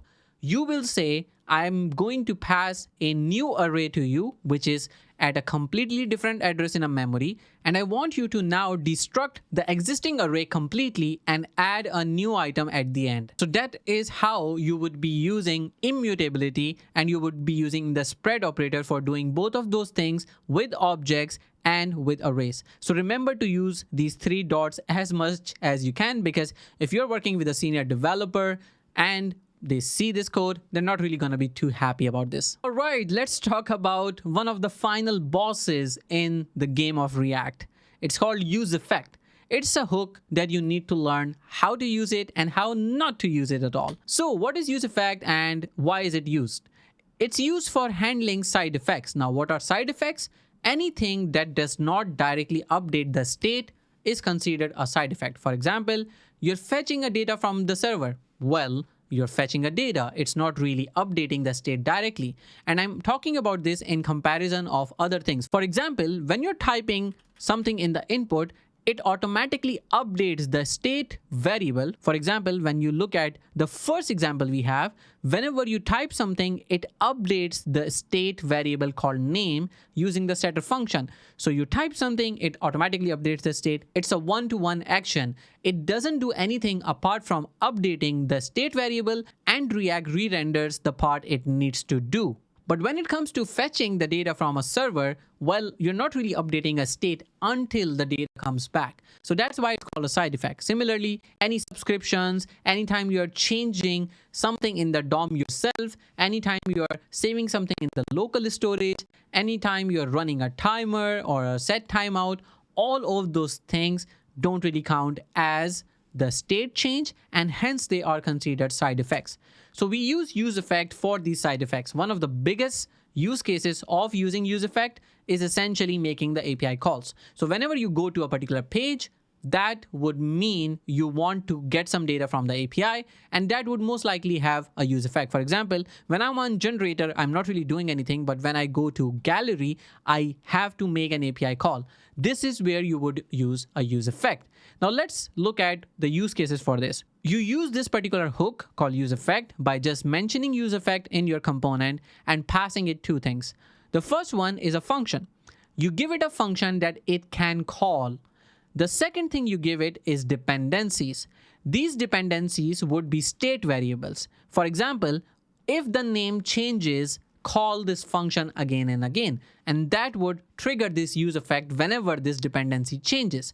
So the dependencies would contain a bunch of state variables, or it could also depend on the props as well.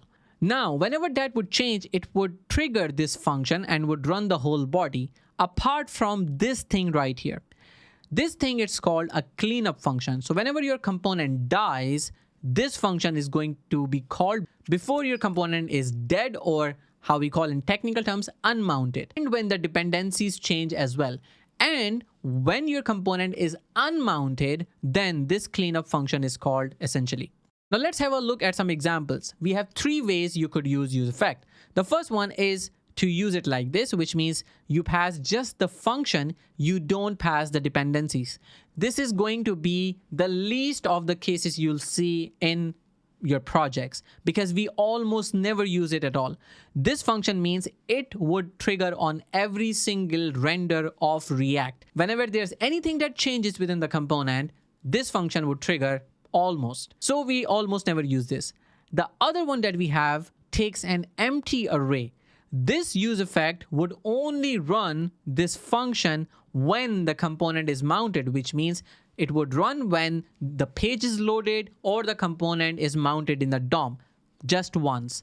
Then we have the third kind, in which this would run two different times. One, when the component is mounted, And second, whenever this dependency changes.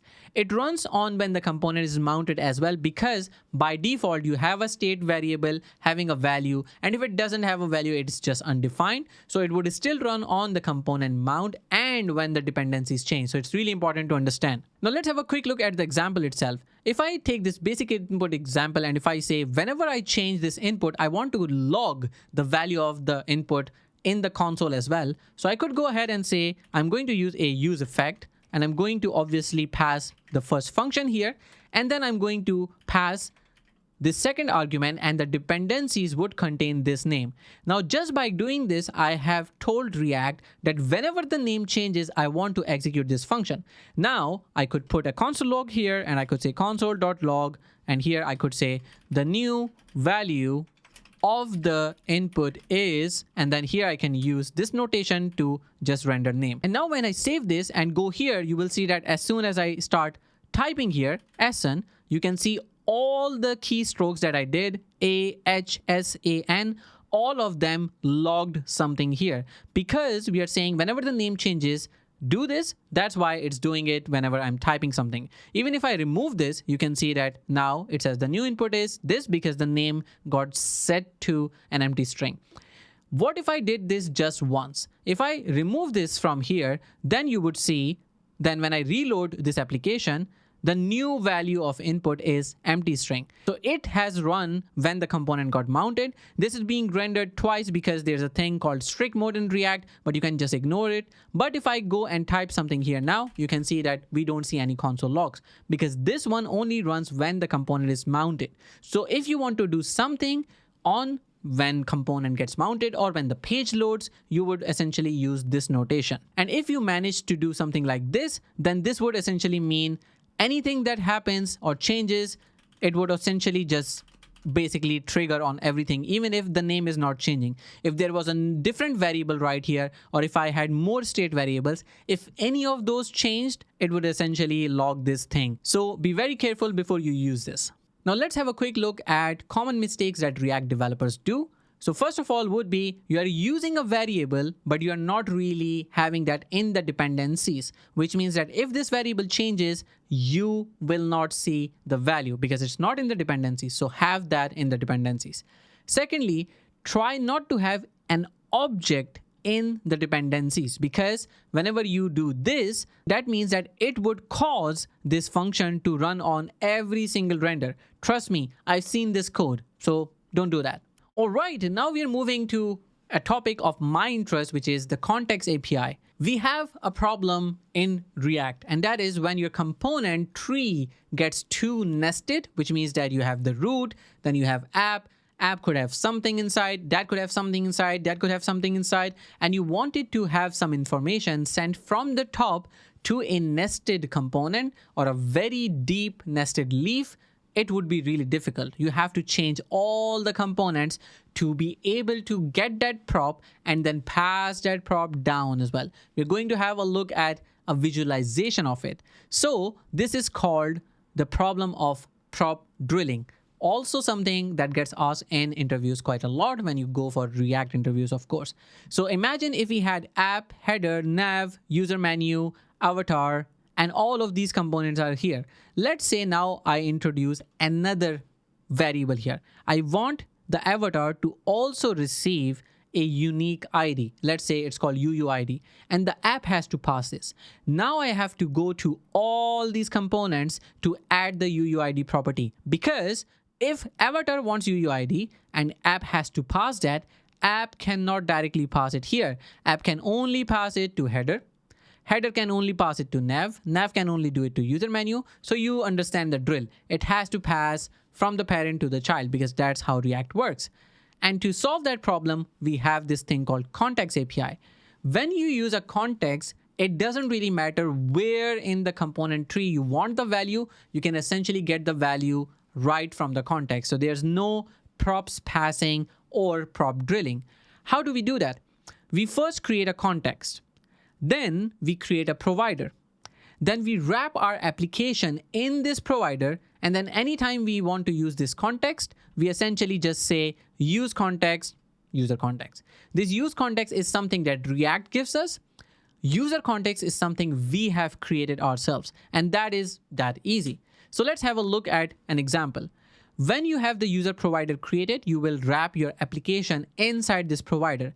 Now, this means it doesn't matter which component in your app you're using the use context, it will have access to everything inside that context. So here in the avatar component, you can see I'm using this use user hook, which I created right here. This is my custom hook.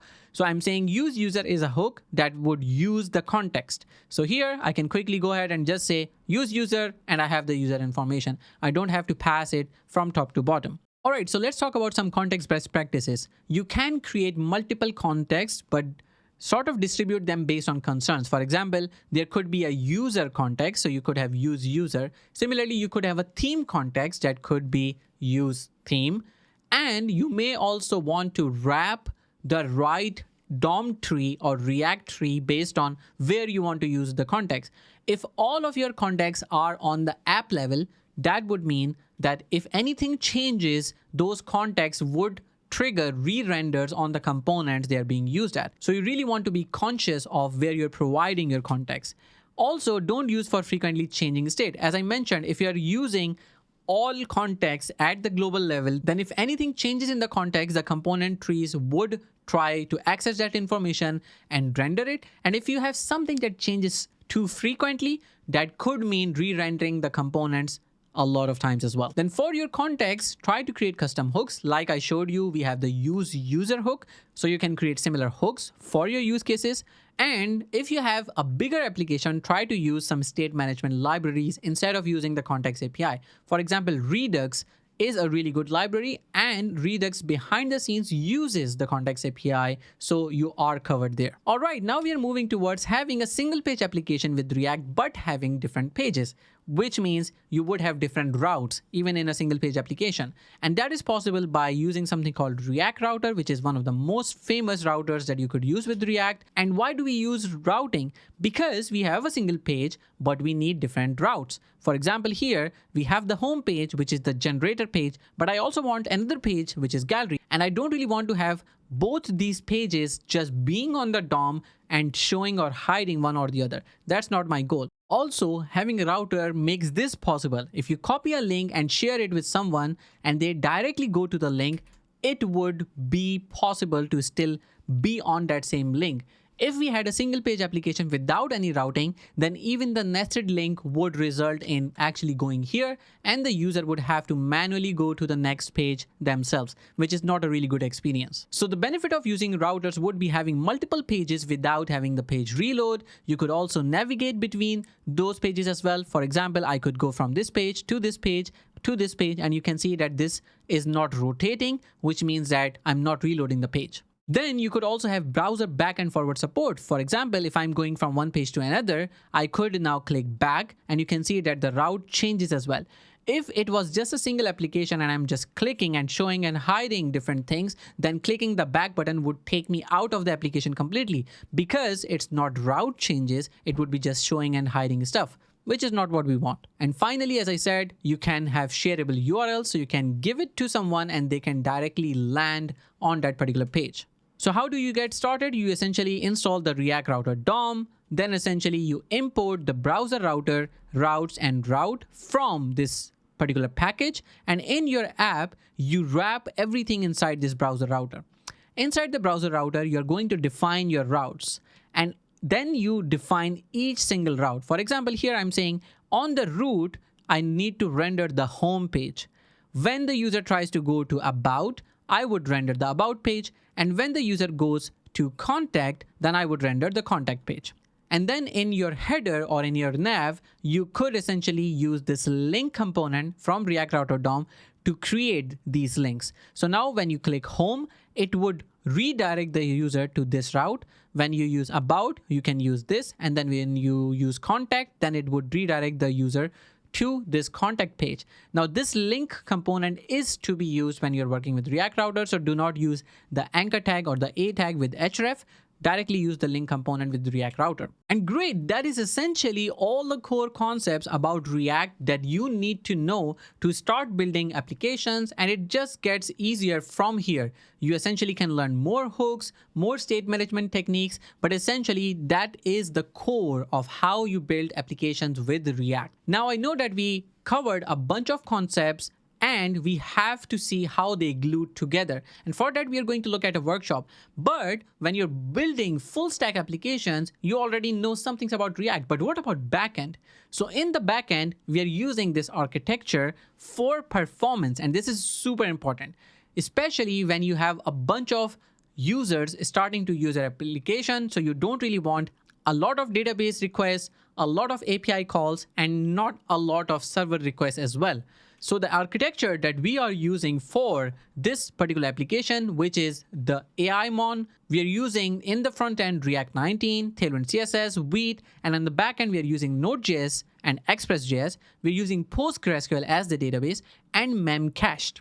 Now, I have already published and deployed this application to production using something called Cloudways, which is obviously the sponsor of this video, and they have amazing services that are out of the box for your servers that you create there. For example, you have memcached that we are using for returning responses instead of actually making a database query every time a user requests the AI mons. Similarly, we have Redis, which can also have caching strategies that can return back your user sessions. And finally, we have this thing called Varnish that also caches the request and sends back to the user fast, and not only caches the assets like images, JavaScript, and CSS, but also things like API requests as well.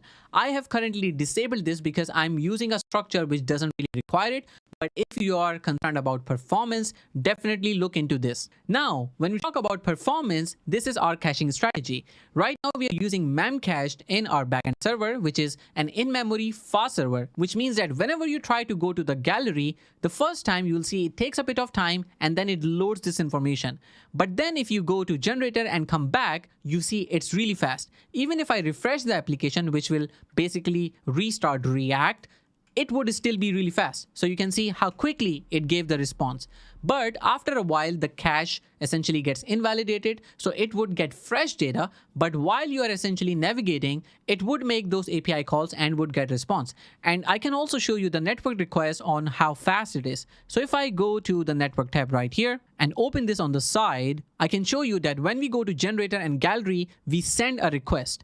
We can go and do this again, and you can see that how fast is the response for every single query. You can see that it is 52 milliseconds, 49 milliseconds, 46 milliseconds. So it's less than 50 milliseconds when we get the response. And when you invalidate the cache, then the first time it takes a bit of time. For example, if I go back to my server and let's say I restart memcached. Now that this is restarted, I will show you how much time it takes the first time or when the cache is invalidated. So if I go to generator, come back, you'll see that it takes a bit of time. Here, we took 871 milliseconds. It's almost 1 second, which is a long time. We don't really want the users to wait for that. And now if I go here, you can see that they are super fast, something around 50 milliseconds all the time. And this is not just for me as a single user. All the users using this application are going to get the same response, which is less than 50 milliseconds. And this is amazing. And from the hosting providers I know of, Cloudways is definitely one of the few ones which provide all of these caching strategies with memcached, with Redis, with Varnish. All of these things are amazing. So when we are looking at the response we are getting, we essentially can implement memcached really fast, especially with Cloudways. You can also see that we are essentially getting 10 to 40% times performance improvement. It went from 850 milliseconds to almost just 50 milliseconds. You can see how fast that is. So if we look at our performance strategy with our application, we have our React frontend, which is essentially this application that we are talking about. It essentially requests the information of these AI mons from the backend. The backend checks if this information is in the cache, which means that we are talking about this response. Is it really in the cache already, or are we supposed to go and get it from the database? And right now my Postgres database is running on Neon. So does it have to go to the database or does it have it in memcache? If it is in Memcache, then the response is fast. We have about 40 to 60 milliseconds. If we don't have that in the cache, then that's a cache miss. And then it has to go to the Postgres database, which is slower, and it would essentially give us 800 to 1000 milliseconds. So what kind of performance metrics are we talking about? If we are using without cache, then it's about 1 second. If you're using with Memcache, it's just 50 milliseconds. The database load would be so much when it comes to without cache. 100% of the queries would go to the database. If we talk about Memcached, I would say 10% of the request would go to the database. When you talk about supporting requests per second without the cache, it would be something around 200 requests per second, but with Memcache, it can essentially scale quite well. So you could have 2000 requests per second. In short, I would say it's about 50% faster with 10% more capacity. Now, when it comes to the code example, I'm just going to move past this because we don't really want to go too deep into it. But you have the slides, you have the code as well, so you can essentially go in and check it yourself. Now, before we wrap up, what is really next? You already have learned about the core concept of React, but what's next is React 19 and the advanced tool. And I don't have time to essentially cover that in this video, but the repository already contains the markdown file, which has the information so you can read up on it. So you could read up on React 19 introducing this use hook for promises, the use action state for forms, the use optimistic for optimistic or instant UI. For example, you click the like button, it automatically says liking, and then when the data comes back, then you can change that to something else. Also, let's say you're liking, you could show the thumbs up already, and if the request fails, then you revert it. So those kind of things could be achieved with use optimistic, and you could also look into server components and actions, but that's a really advanced topic. I wouldn't recommend you looking into that until you have created some applications if you're an absolute beginner in React. And finally, you can look into React compiler. What is the auto optimization that it has introduced, which is basically not using useMemo or not having to use useMemo. It automatically optimizes it. So as I mentioned, it is already in this bonus advanced markdown file. So you can essentially just look at it. Now, the favorite part, and I've been waiting for this for so long. Let's build this particular application together. We're not going to deploy this, but you are going to do a quick workshop with me by just copy pasting code, commenting something, and actually making this work. So what are we going to do? We are going to implement this AI mon generator application, which can allow to draw doodles and generate AI-based AI mons. You could also have a gallery with filtering and sorting, because if I go to the gallery, I can basically go with most like, name, and newest, and also filter by types as well, as you can see right here as well. Then we would also have the React router navigation. As you already saw, we can navigate between generator and gallery. We are also going to have some custom hooks and context API and complete production ready application that you can deploy to Cloudways, make it your own, change the idea, change the prompt, use something else, and show that as your portfolio to recruiters. So let's actually get into it. I'm going to go to my code base right now. And here you have the folder called client tutorial. If you open this, you can open this particular README file, which has the whole tutorial. So you could either look here, or if you find it easier, you could go to the GitHub repository, go to the client tutorial folder, and inside here, you will see the README right here. So you can follow this step by step. We already have cloned the repository. Now I'm going to go and follow the instructions. So you need to cd into client tutorial. So I'm going to go back to my code here, and I'm going to go to the terminal, and you can click this plus button to open a new terminal. Then you can go ahead and say cd client tutorial. Then you need to create a new env file. So just do copy environment example to env. And if I go to my folder here, I already have done it, but you can essentially do the same thing here. Our backend would be running on localhost 3001. Then you need to install the dependencies. So you can run npm install. Then you would run npm run dev. So I've already done that. I've already run npm install. Now I can run npm run dev. And you can see that this starts the server successfully at this URL. So just copy this, go to your browser, and I'm going to quickly go ahead and open this right here. And here you can see the application in action. You can already see that you would need a Gemini API key for this to work, but we can get to that a bit later. Now going back to the tutorial here, you can see that we need to run the backend as well. So in another terminal from the project root, you need to do cd server and npm start. So what I'm going to do is I'm going to open a new terminal, and in here, I'm going to do cd server, and here I can run npm install, and then I can simply run npm run dev. Now, when you have the backend running, you need to have a database to connect to.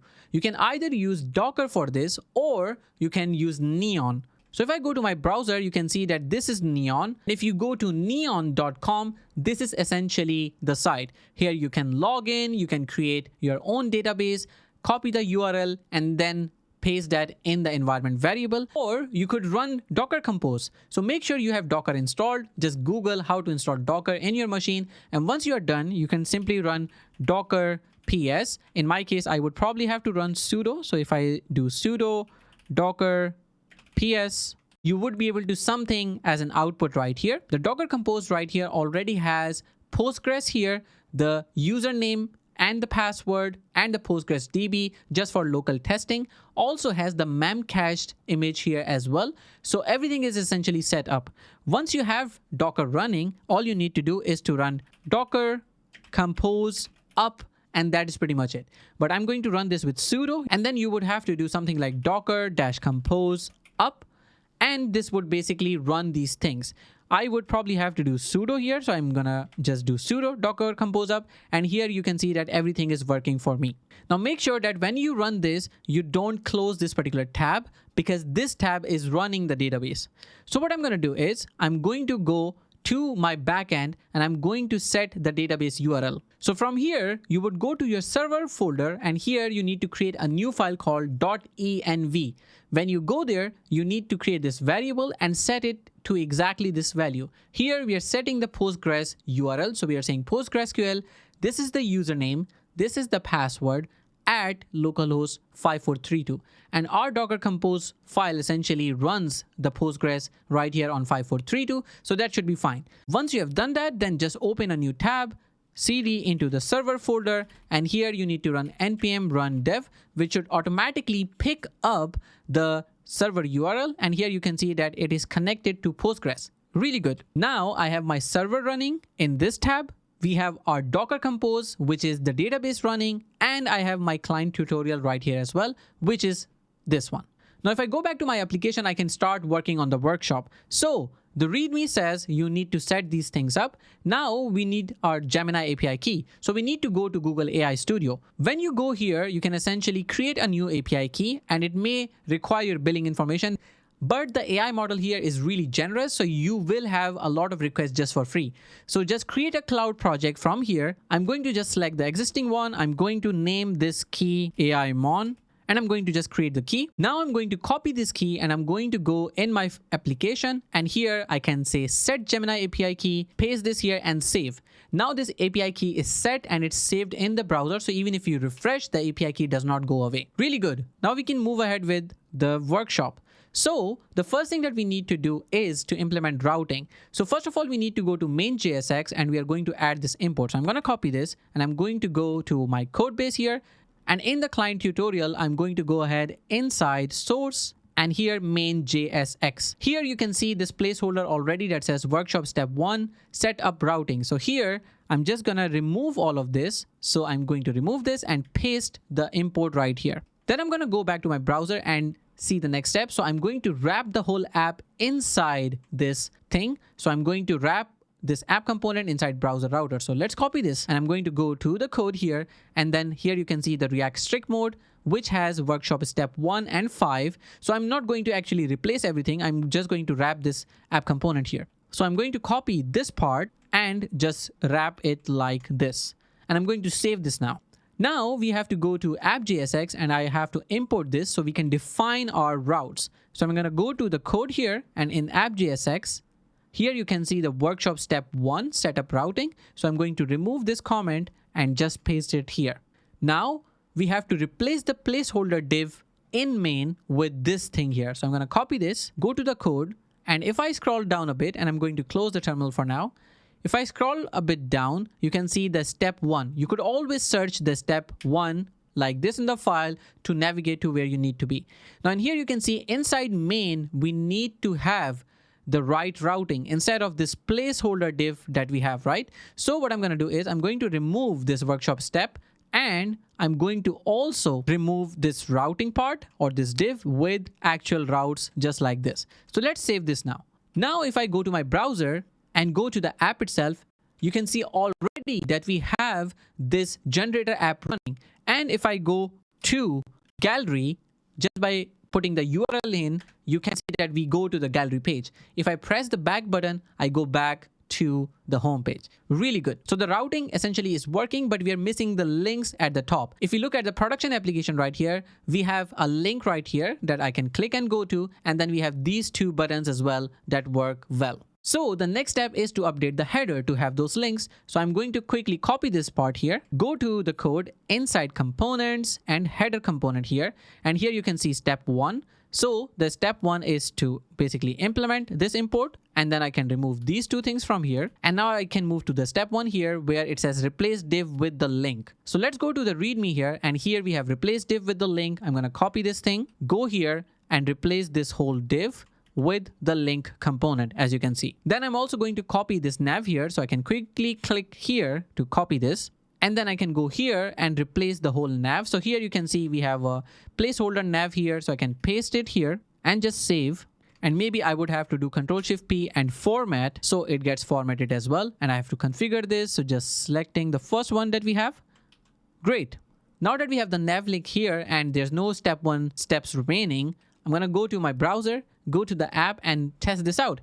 If I click this link, I go back to the generator. If I click this gallery, I go there. If I click this button, this also takes me to the generator. So all of the links are working just fine. Now let's move to the second step, which is adding the basic state using useState hook. And in here, we are going to look at if we are generating a new link, how do we handle and show errors, and we show the result of generating an image. So what I'm going to do here is I'm going to go to the generator page and import the useState like this. So let's quickly go there. I'm going to go to the generator page, which should be inside pages and generator page. And let's close the other files. Now you can see step 2 is what we are looking for. So step 2 is right here. So I need to import at the top this useState. Then I have to add the state variable. So I'm going to copy this part here. And now I need to go to my code base. Here is the step 2. So I have to basically remove the comments. So if I remove them or paste what I just copied, this is what it looks like. Good. Now the next step is to implement the handle generate function. So I'm going to copy this and I'm going to replace all of this. So what does this function do? When we look at this function, it first sets this is generating to true. We use this variable to show a loading indicator. So whenever we say generate an AI mon, we first show a loader. We set the error to null. So there's no error because we are now about to generate an AI mon. And we then call this endpoint. We call this API. Once we have the data back, then we take out the data as JSON and we set that as the result or as the last result. And this is what we should be rendering in just a bit. Finally, we set the is generating to false, which would hide the loader and show the actual content. So this is the whole flow. Now I'm going to go a bit down here and it says update the disabled prompt. So when we are generating an AI mon, we don't want to be able to click the button again. So if we are generating, which means the data is being loaded, this should be disabled. That's what we are doing here. So I'm going to quickly go to this part, and this is right here. You can see that we have this canvas, which should be disabled. So I'm going to use is generating here. So is generating. Then we also will be doing some conditional rendering. So I'm going to copy this and I'm going to go to the placeholder divs, which is right here. It says add conditional rendering based on the state. So here I'm going to paste this, but there's a problem. I need to remove these quotation marks because I couldn't fix that in the README. So I'm going to quickly remove these quotation marks and let anti-gravity help me with this to format. And now you can see that the code looks okay. So what are we doing here? We are saying if there's no result and we're not really generating, then we show a default message. If I go to my browser now, go to the app, you can see already we have this message here, and this is localhost. This is not production. So by default, we are showing this message. If I remove this part from here completely, then you will not see this message at all. So if I put this back here, go here, you can see the default message. Then we are saying if we are generating something, then we should show a loader. Well, let's test it out. If I go and set the default value of is generating from false to true, then I should be seeing a loader. And here it is. Whenever that variable is true, you will see a loader. So I'm going to set it to false again, and we are going to test it when that works. Finally, when we have a result and we are not loading the data anymore, then actually show the image that was generated. So we take the last result from the server, from the database, and we take its image URL and we render this whole image. Super cool. Now let's have a look at the next steps. We also want to show the error if something goes wrong. So I'm going to quickly copy this. And here you can see we have display error is present. So I'm going to paste it here and remove this semicolon. And then finally want to show the result as well. So here, if I copy this, and here is the result, and I'm going to remove this semicolon, and there we go. So what does this thing do?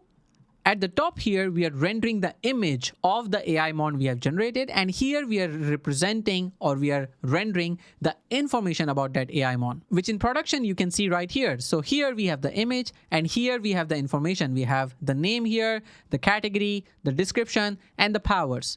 And here you see sort of the similar thing. We have the name here, we have the type, which is the category, and we have the characteristics right here. Great. So now that we have set this, we can draw something and click generate. So if I go here, let's try to generate something like a turtle. Now, before I show you my doodling skills, I want to share one thing that's really important. If you go to your code base, you need to look into the env variable. I might already have mentioned that you need to copy the environment example file to an env file because we need this particular variable. While recording this video, I had this set to production URL, which obviously you should not have. So I've set this to localhost 3001, which essentially is where our server is running, as you can see right here.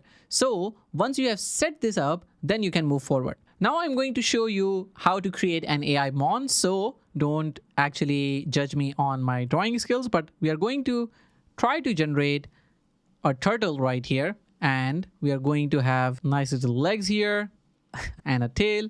And let's say this one actually came from heaven with this ring like the cartoons. And now if I try to click generate, you will see the loader first. And now we are sending a couple of calls to Google's Gemini. We are generating an image using Gemini Nano Banana. We are also generating the title, the category, the powers, and also description based on it as well. It generated a sloth, kind of sloth. I don't know why. Okay, I think we're gonna go with this. Anyways, so now that we have this generated, we can go to the gallery, and what would we see there? Nope, nothing. That is because we have not really implemented the gallery page at all so far. So if I go back to the tutorial, after drawing and trying out canvas, you will use data fetching using useEffect, and you're going to use it on the gallery page. So first thing would be to import this. So I'm going to copy this, and I'm going to go to my code here. I'm going to go to pages, and inside here we have the gallery page. So here try to search for step 3 because that's what we are going to look into now. So once you have this, just import this by removing these 2 lines and pasting it right here. Now, according to the tutorial, I also have to copy and replace these placeholder data with real estate. Now, if I go here, I can see them right here inside the gallery page. We have this temporary placeholder data. So I'm going to copy and paste it right here. Now you can see that we have 3 variables. One for data, which will contain the list of AI mons. The second one is loading for showing the loading indicator. And the third one is for error if there is an error at all. So after this, we need to use this useEffect. So I'm going to copy this now, go here, and right after this, I can add a useEffect. So I'm going to paste it and close the terminal for now. And here you can see that this is a useEffect that has an empty array here. That means this is only going to run once when the component is mounted. That is when the page is rendered, and will not run afterwards. So in here, we are calling this fetch gallery function. The fetch gallery function first shows a loader, then it sets the error to null. So if we had an error before, now it's going to be not shown. Then it makes the API call to API gallery. then it converts the data retrieved from the API to JSON and then sets it to this data variable using the setData setter function, just as we learned during the first 90-ish minutes. Now, once you have the data set, you need to render it. If I scroll down a bit, you will see that we don't really render anything. We do have this particular chunk here, which basically gets shown when there is no data or when we have not really fetched the data at all. So if you go to the tutorial, the next step is to update the like functionality temporarily. So I'm going to actually copy this code and go to my code base, and in here I'm going to update this like function. So I'm going to select this and just replace it just like this. Now I'm going to add the basic card rendering. So I'm going to copy all of this, and in here we are going to go down a bit, and in here you can see that right after this data length check, so this is checking if there's no data, then render this. Else, if there is data, which means we have AI mons to show, then we essentially have this grid. So I'm going to quickly go ahead and just paste the code here and remove the semicolons as well. And I'll just save it. And this is formatted already. Now, when we have a look at what we have just done is that inside this grid div, we have a loop running on the data, which is an array of AI mons. And for each, we have this div being rendered. In this div, we have the image of the AI mon, we have the name, we have the type, which is the category essentially, we have the description, and we have for each power that this AI mon has, we render its information. And finally, we have a button to like the AI mon. So that's pretty much it. I'm going to save this now. And if I go to the tutorial again, it says generate an AI mon and visit the gallery. So we have already generated one. So if I go to the gallery now, there we go. Here we can see our AI mon generated. We have the description. We have the powers here as well. We also have the like button as well. Now, if I press the like button, you can see that the value increases. If I refresh the page, you can see that the value still persists as well. Now, let's talk about creating the custom hook. So we are on step 4. In this one, we are looking at reusing the logic with custom hooks, and we're going to create a hook for working with gallery. So here we need to go to this particular file, use Pokemon gallery. So let's go to the code. And here I'm going to go to this file now. And now first we add this import. So I'm going to copy this now. And here we are going to import as step 4, this import right here. Then we are going to implement the hook. So I'm going to completely copy this and replace this whole thing. Now, if we have a look at what this does, this essentially creates the same 3 variables, the data, the loading, the error that we essentially created in the gallery page right here. And it also then has this useEffect that fetches this information. So we are basically taking this particular chunk from here and putting that inside a hook. So here we have this particular hook, and we are going to use the correct name for this one. And then we'll just save this. Now we are going to quickly go ahead and go to gallery page to import the right thing. So I'm going to copy this. And I'm going to go to the gallery page here. And now on step 4, we need to import this. So what I'm going to do is I'm going to quickly import this right here. And then for step 4, we are going to quickly go ahead here and use the hook that we have. And we need to use the right hook here. So this is going to be the one. And then we can remove our temporary variables like this.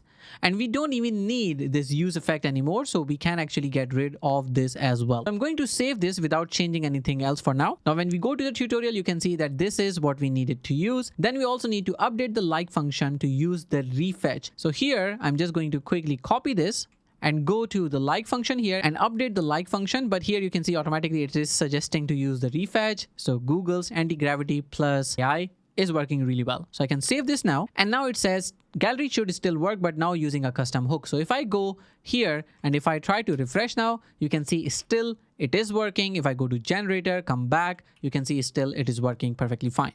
And since our gallery page is now cleaner, it does not have to use useState or useEffect. So I'm going to essentially remove those.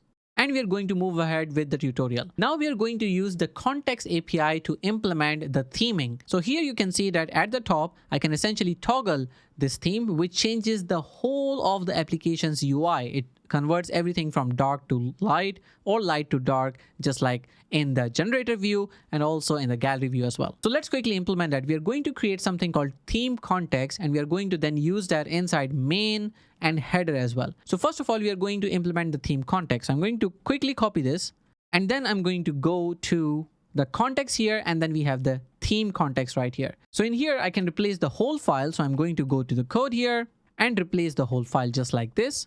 and save this. And now the next step is to update the main JSX. So I'm going to copy this and go to the main JSX. Inside source, I'm going to go to the main JSX. I'm going to close the other files for now. And here you can see already that it is suggesting to import the theme provider. So what I want to do first is, as the step 5 comes in, I'm going to remove this, import the theme provider, and then as suggested in the tutorial, I want to wrap the browser router inside the theme provider. So I'm going to copy this, go to the code, and just above the browser router, I want to have the theme provider just like this, and I'm going to save this now. And I can just remove the comments from here to clean things up. Now I want to update the header JSX. So I'm going to quickly go ahead, copy this and go to the components header JSX, and inside there go to the top, and here you can see that we need to use the use theme. So first I'm going to go ahead and import the use theme from theme context, and in here I'm going to uncomment this and remove these comments. Now that we have the use theme here, we need a toggle. How do we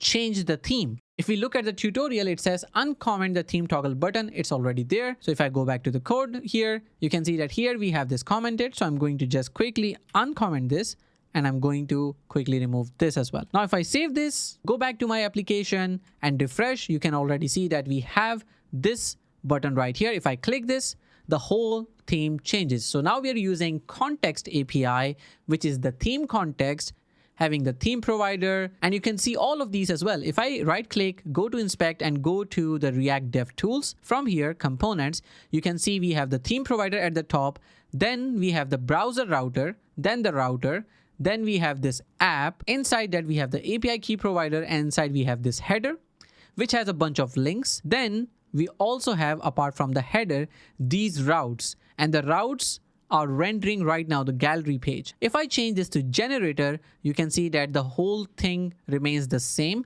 but now we have the generator page being rendered, and inside that we have this canvas component as well. So this is the component tree that we have right now. When it comes to the theme provider as well, when you click it, you can see that the state is light at the moment.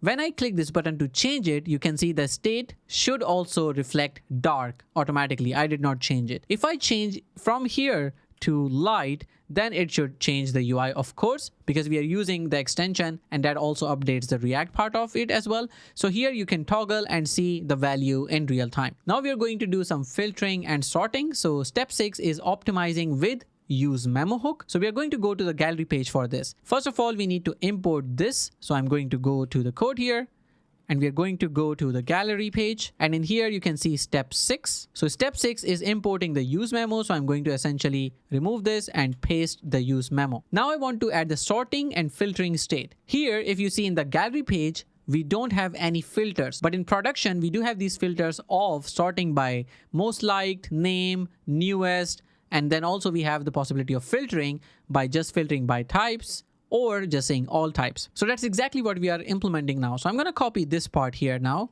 go to my code, and here we can look at this particular step where we have this workshop step 6. So I'm going to create the variables here, and I'm going to also remove this comment from the top. Now that we have these variables, one is for sorting. So sort by which property, and then filter type. Are we filtering by all the AI mons or a particular AI mon category? So I'm going to also use this useMemo to create a processed data variable instead of directly working with data. So far, we use this gallery hook to get the data, to get the list of AI mons. But in order to work with filtering and sorting, I have to process this data, modify it or filter it based on the current sorting method or the filtering type, and then use that array to render the data. So instead of rendering data, we are going to look at something called processed data. So here, first, I'm going to create this whole thing. Let's save this. So now we have created this processed data, which essentially takes the current data information or the array. Then it looks at what is the filter. If it's not all, then I need to filter it. If it's all, then it essentially takes all those and sorts them based on what is the current sorting method. Is it based on likes, based on name, or based on newest? By default, it's just newest. So here it returns the result array at the end. We also have something called available types, and this is being used in production right here. When you create more AI mons, the types would also be increased, which means that we need to look at the AI mons that we have right now and extract out the types from there to show here. And that is exactly what this code is doing. This is looking at the current data that we have, creating a set out of it so we don't have duplicates, and then essentially looking at all the types. It combines all those types and creates an array, and this is going to be shown in the filter combo box. So let's go to the tutorial again. After copy pasting this, we need to add the controls in the header div. So I'm going to copy this whole part, and this has the select for sorting, and this also has the available types as well, which we can see in this particular select inside the options. So we have a default option of all types, and then we look at this available types to render all the other options, which we can see right here. So we have all types, and then we have these types as well. So I've copied the code now. Now I'm going to go to the code, and in here, let's have a look at where we need to paste it. So if I scroll a bit down here, you can see here we have the step 6, where we need to add the select drop down. So I'm going to remove this comment here and paste the code. I'm going to quickly save this now. And now if I go back to my application, you can already see we have this combo box, which is newest, most liked, and name. And we also have all types, which already has the normal ghost type coming in from this type as well. If we create more AI mons, we would have more as well. So let's quickly go ahead and create another AI mon. So I'm going to create a cat sort of AI mon now. I don't know why all my drawings are super sad, but let's quickly create one.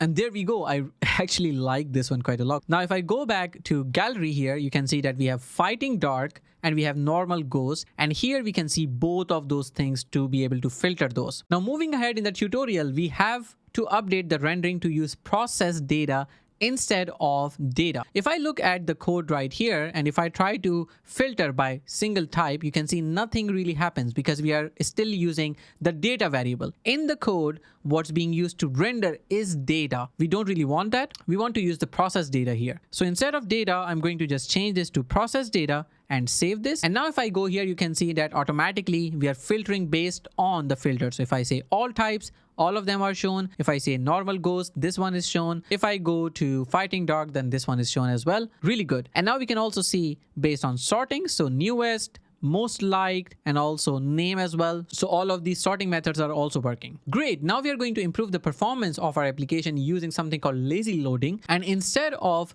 using the components or the pages directly as imports like this, we are going to use lazy to import them lazily, and that would speed up our initial bundle as well. So here what I'm going to do is quickly copy this and go to app.jsx, and in the app.jsx at the top here, I'm just going to cut this and paste this right here. Now, before we make any changes, I want to show you how this looks like so far. So I'm going to open the network tab, and in here, I'm going to show you the JavaScript bundle that we have so far. If I refresh now, you can see that we have about 2 megabytes out of almost 6 megabytes of JavaScript right here. And that means it doesn't really matter if we are on the generator page or the gallery page, it's going to be the same. So if I go to generator and refresh, you will see that we have exactly the same number of or the same size for the JavaScript. And that is because I'm in the network tab and I've filtered based on JS. Now, according to the tutorial, we have to comment out this and add lazy import. So I'm going to quickly copy this part here,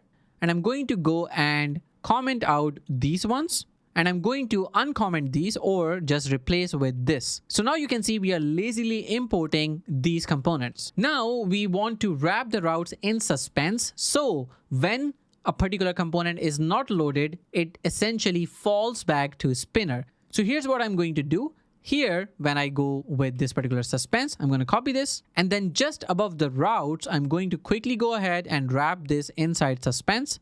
So Suspense here and here as well, and just saving this. Now, when I refresh the page, you will see that there is a tiny difference in the size right now. Instead of 30 requests that we had before, now we have about 28 requests. And the reason for that is that when I'm on the gallery page, the generator page is not really loaded. And when the user lands directly on the generator page, the gallery page is not loaded and the subsequent requests are not loaded as well. So in the grand scheme of things, you may not see as much difference when it comes to just JavaScript, but all the other assets that we looked at would make a really big difference, because if the page is not loaded, then anything in the page is also not loaded. So when we are on the generator page, you can see that the generator page JSX is loaded. But if I try to find gallery, you can see it's not loaded until I go to the gallery page, and then the JavaScript is loaded. Then the use Pokemon gallery is also loaded. So all the dependencies load afterwards. So we are now lazily loading components in React. And that is great. But what happens if there's an error? We are going to use step 8 now to add an error boundary. Whether it's an API error or something crashes in our application, we want to show something. And for example, I'm going to go to the gallery page here, and then right here, I can quickly go ahead and paste this new error, which would basically crash the application. So if I go to my browser, you can see that I don't see anything at all. There is an error, and that's basically it. And I can see the error on console as well. So here you can see uncaught error, something went terrible. Now, instead of showing this, we would still want to catch the error and show that instead of just breaking the whole app. And that is why we are going to start with step 8. So first, we need to just copy this, go to the components, and here you can see error boundary. So I'm going to just replace all of this with this, and I'm going to save this now. Then I can go down and copy this import that we need to put into app.jsx. So I'm going to go to the app.jsx here, and then here you can see the step 8. So I'm going to just remove that and save this. And finally, it says wrap everything. So I want to wrap everything inside error boundary. So if I go to app.jsx,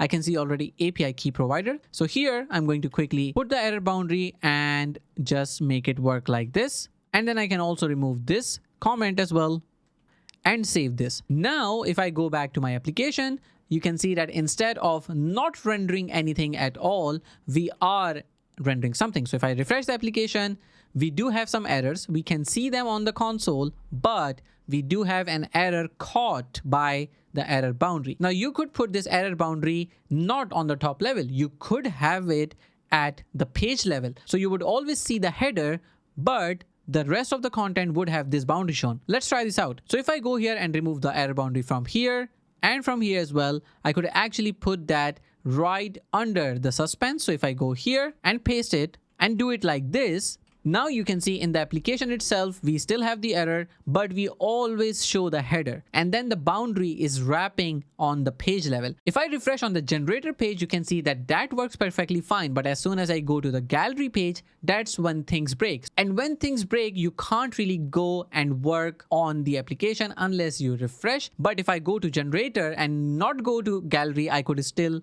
work with the application. So I'm going to put the error boundary back to how it was before, like this. And now if I go to the tutorial, you can see, congratulations, you have built the whole React 19 application now with routing, with modern hooks and patterns, with a global state management using Context API. You have performance optimizations such as lazy loading and code splitting. You are using React 19 still, but not really the features. And you also looked at error handling as well. Now, I want you to experiment with the application, change the UI, change the prompt, change something in the backend, maybe add more features, maybe allow user to share their AI mons, and build your own project based on the content that I've already given you. So before wrapping up, obviously I want to thank you for watching this video completely. If you've made it so far, trust me, you're already doing amazing. All you need is a bit of time and practice, and you're gonna create really, really good projects. Now, if you want to follow me on Twitter, you can use this handle. You can find me on LinkedIn here as well. And if you just want to see all my socials, you can look at this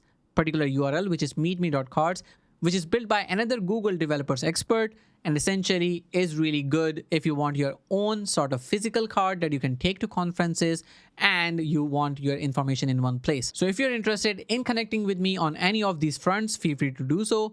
And if you're interested in joining the Discord community that I have, 2,000 plus members who are working, asking questions, collaborating with projects, and also finding mentors to work with as well, do join the community. And with that said, this is obviously not the end. If you want me to work on a step-by-step tutorial for the whole application, not only for just generating AI mons, but also a version where you could also have images of the powers that those AI mons have. For example, their moves. That would be super cool to build. If you're interested in any such thing, let me know in the comments as well. And if you're interested in taking your projects to production with all of the amazing features that I talked about, Memcache, Redis, Varnish software, do try out Cloudways. You have the link in the description of this video. And for Black Friday, they already have an amazing offer that you don't really want to miss. And when you use the links provided in the description of this video, obviously you're helping the YouTube channel grow as well. So do try the link out. It's 50% off for 3 months. You don't really get better deal than this with the performance, with the gains,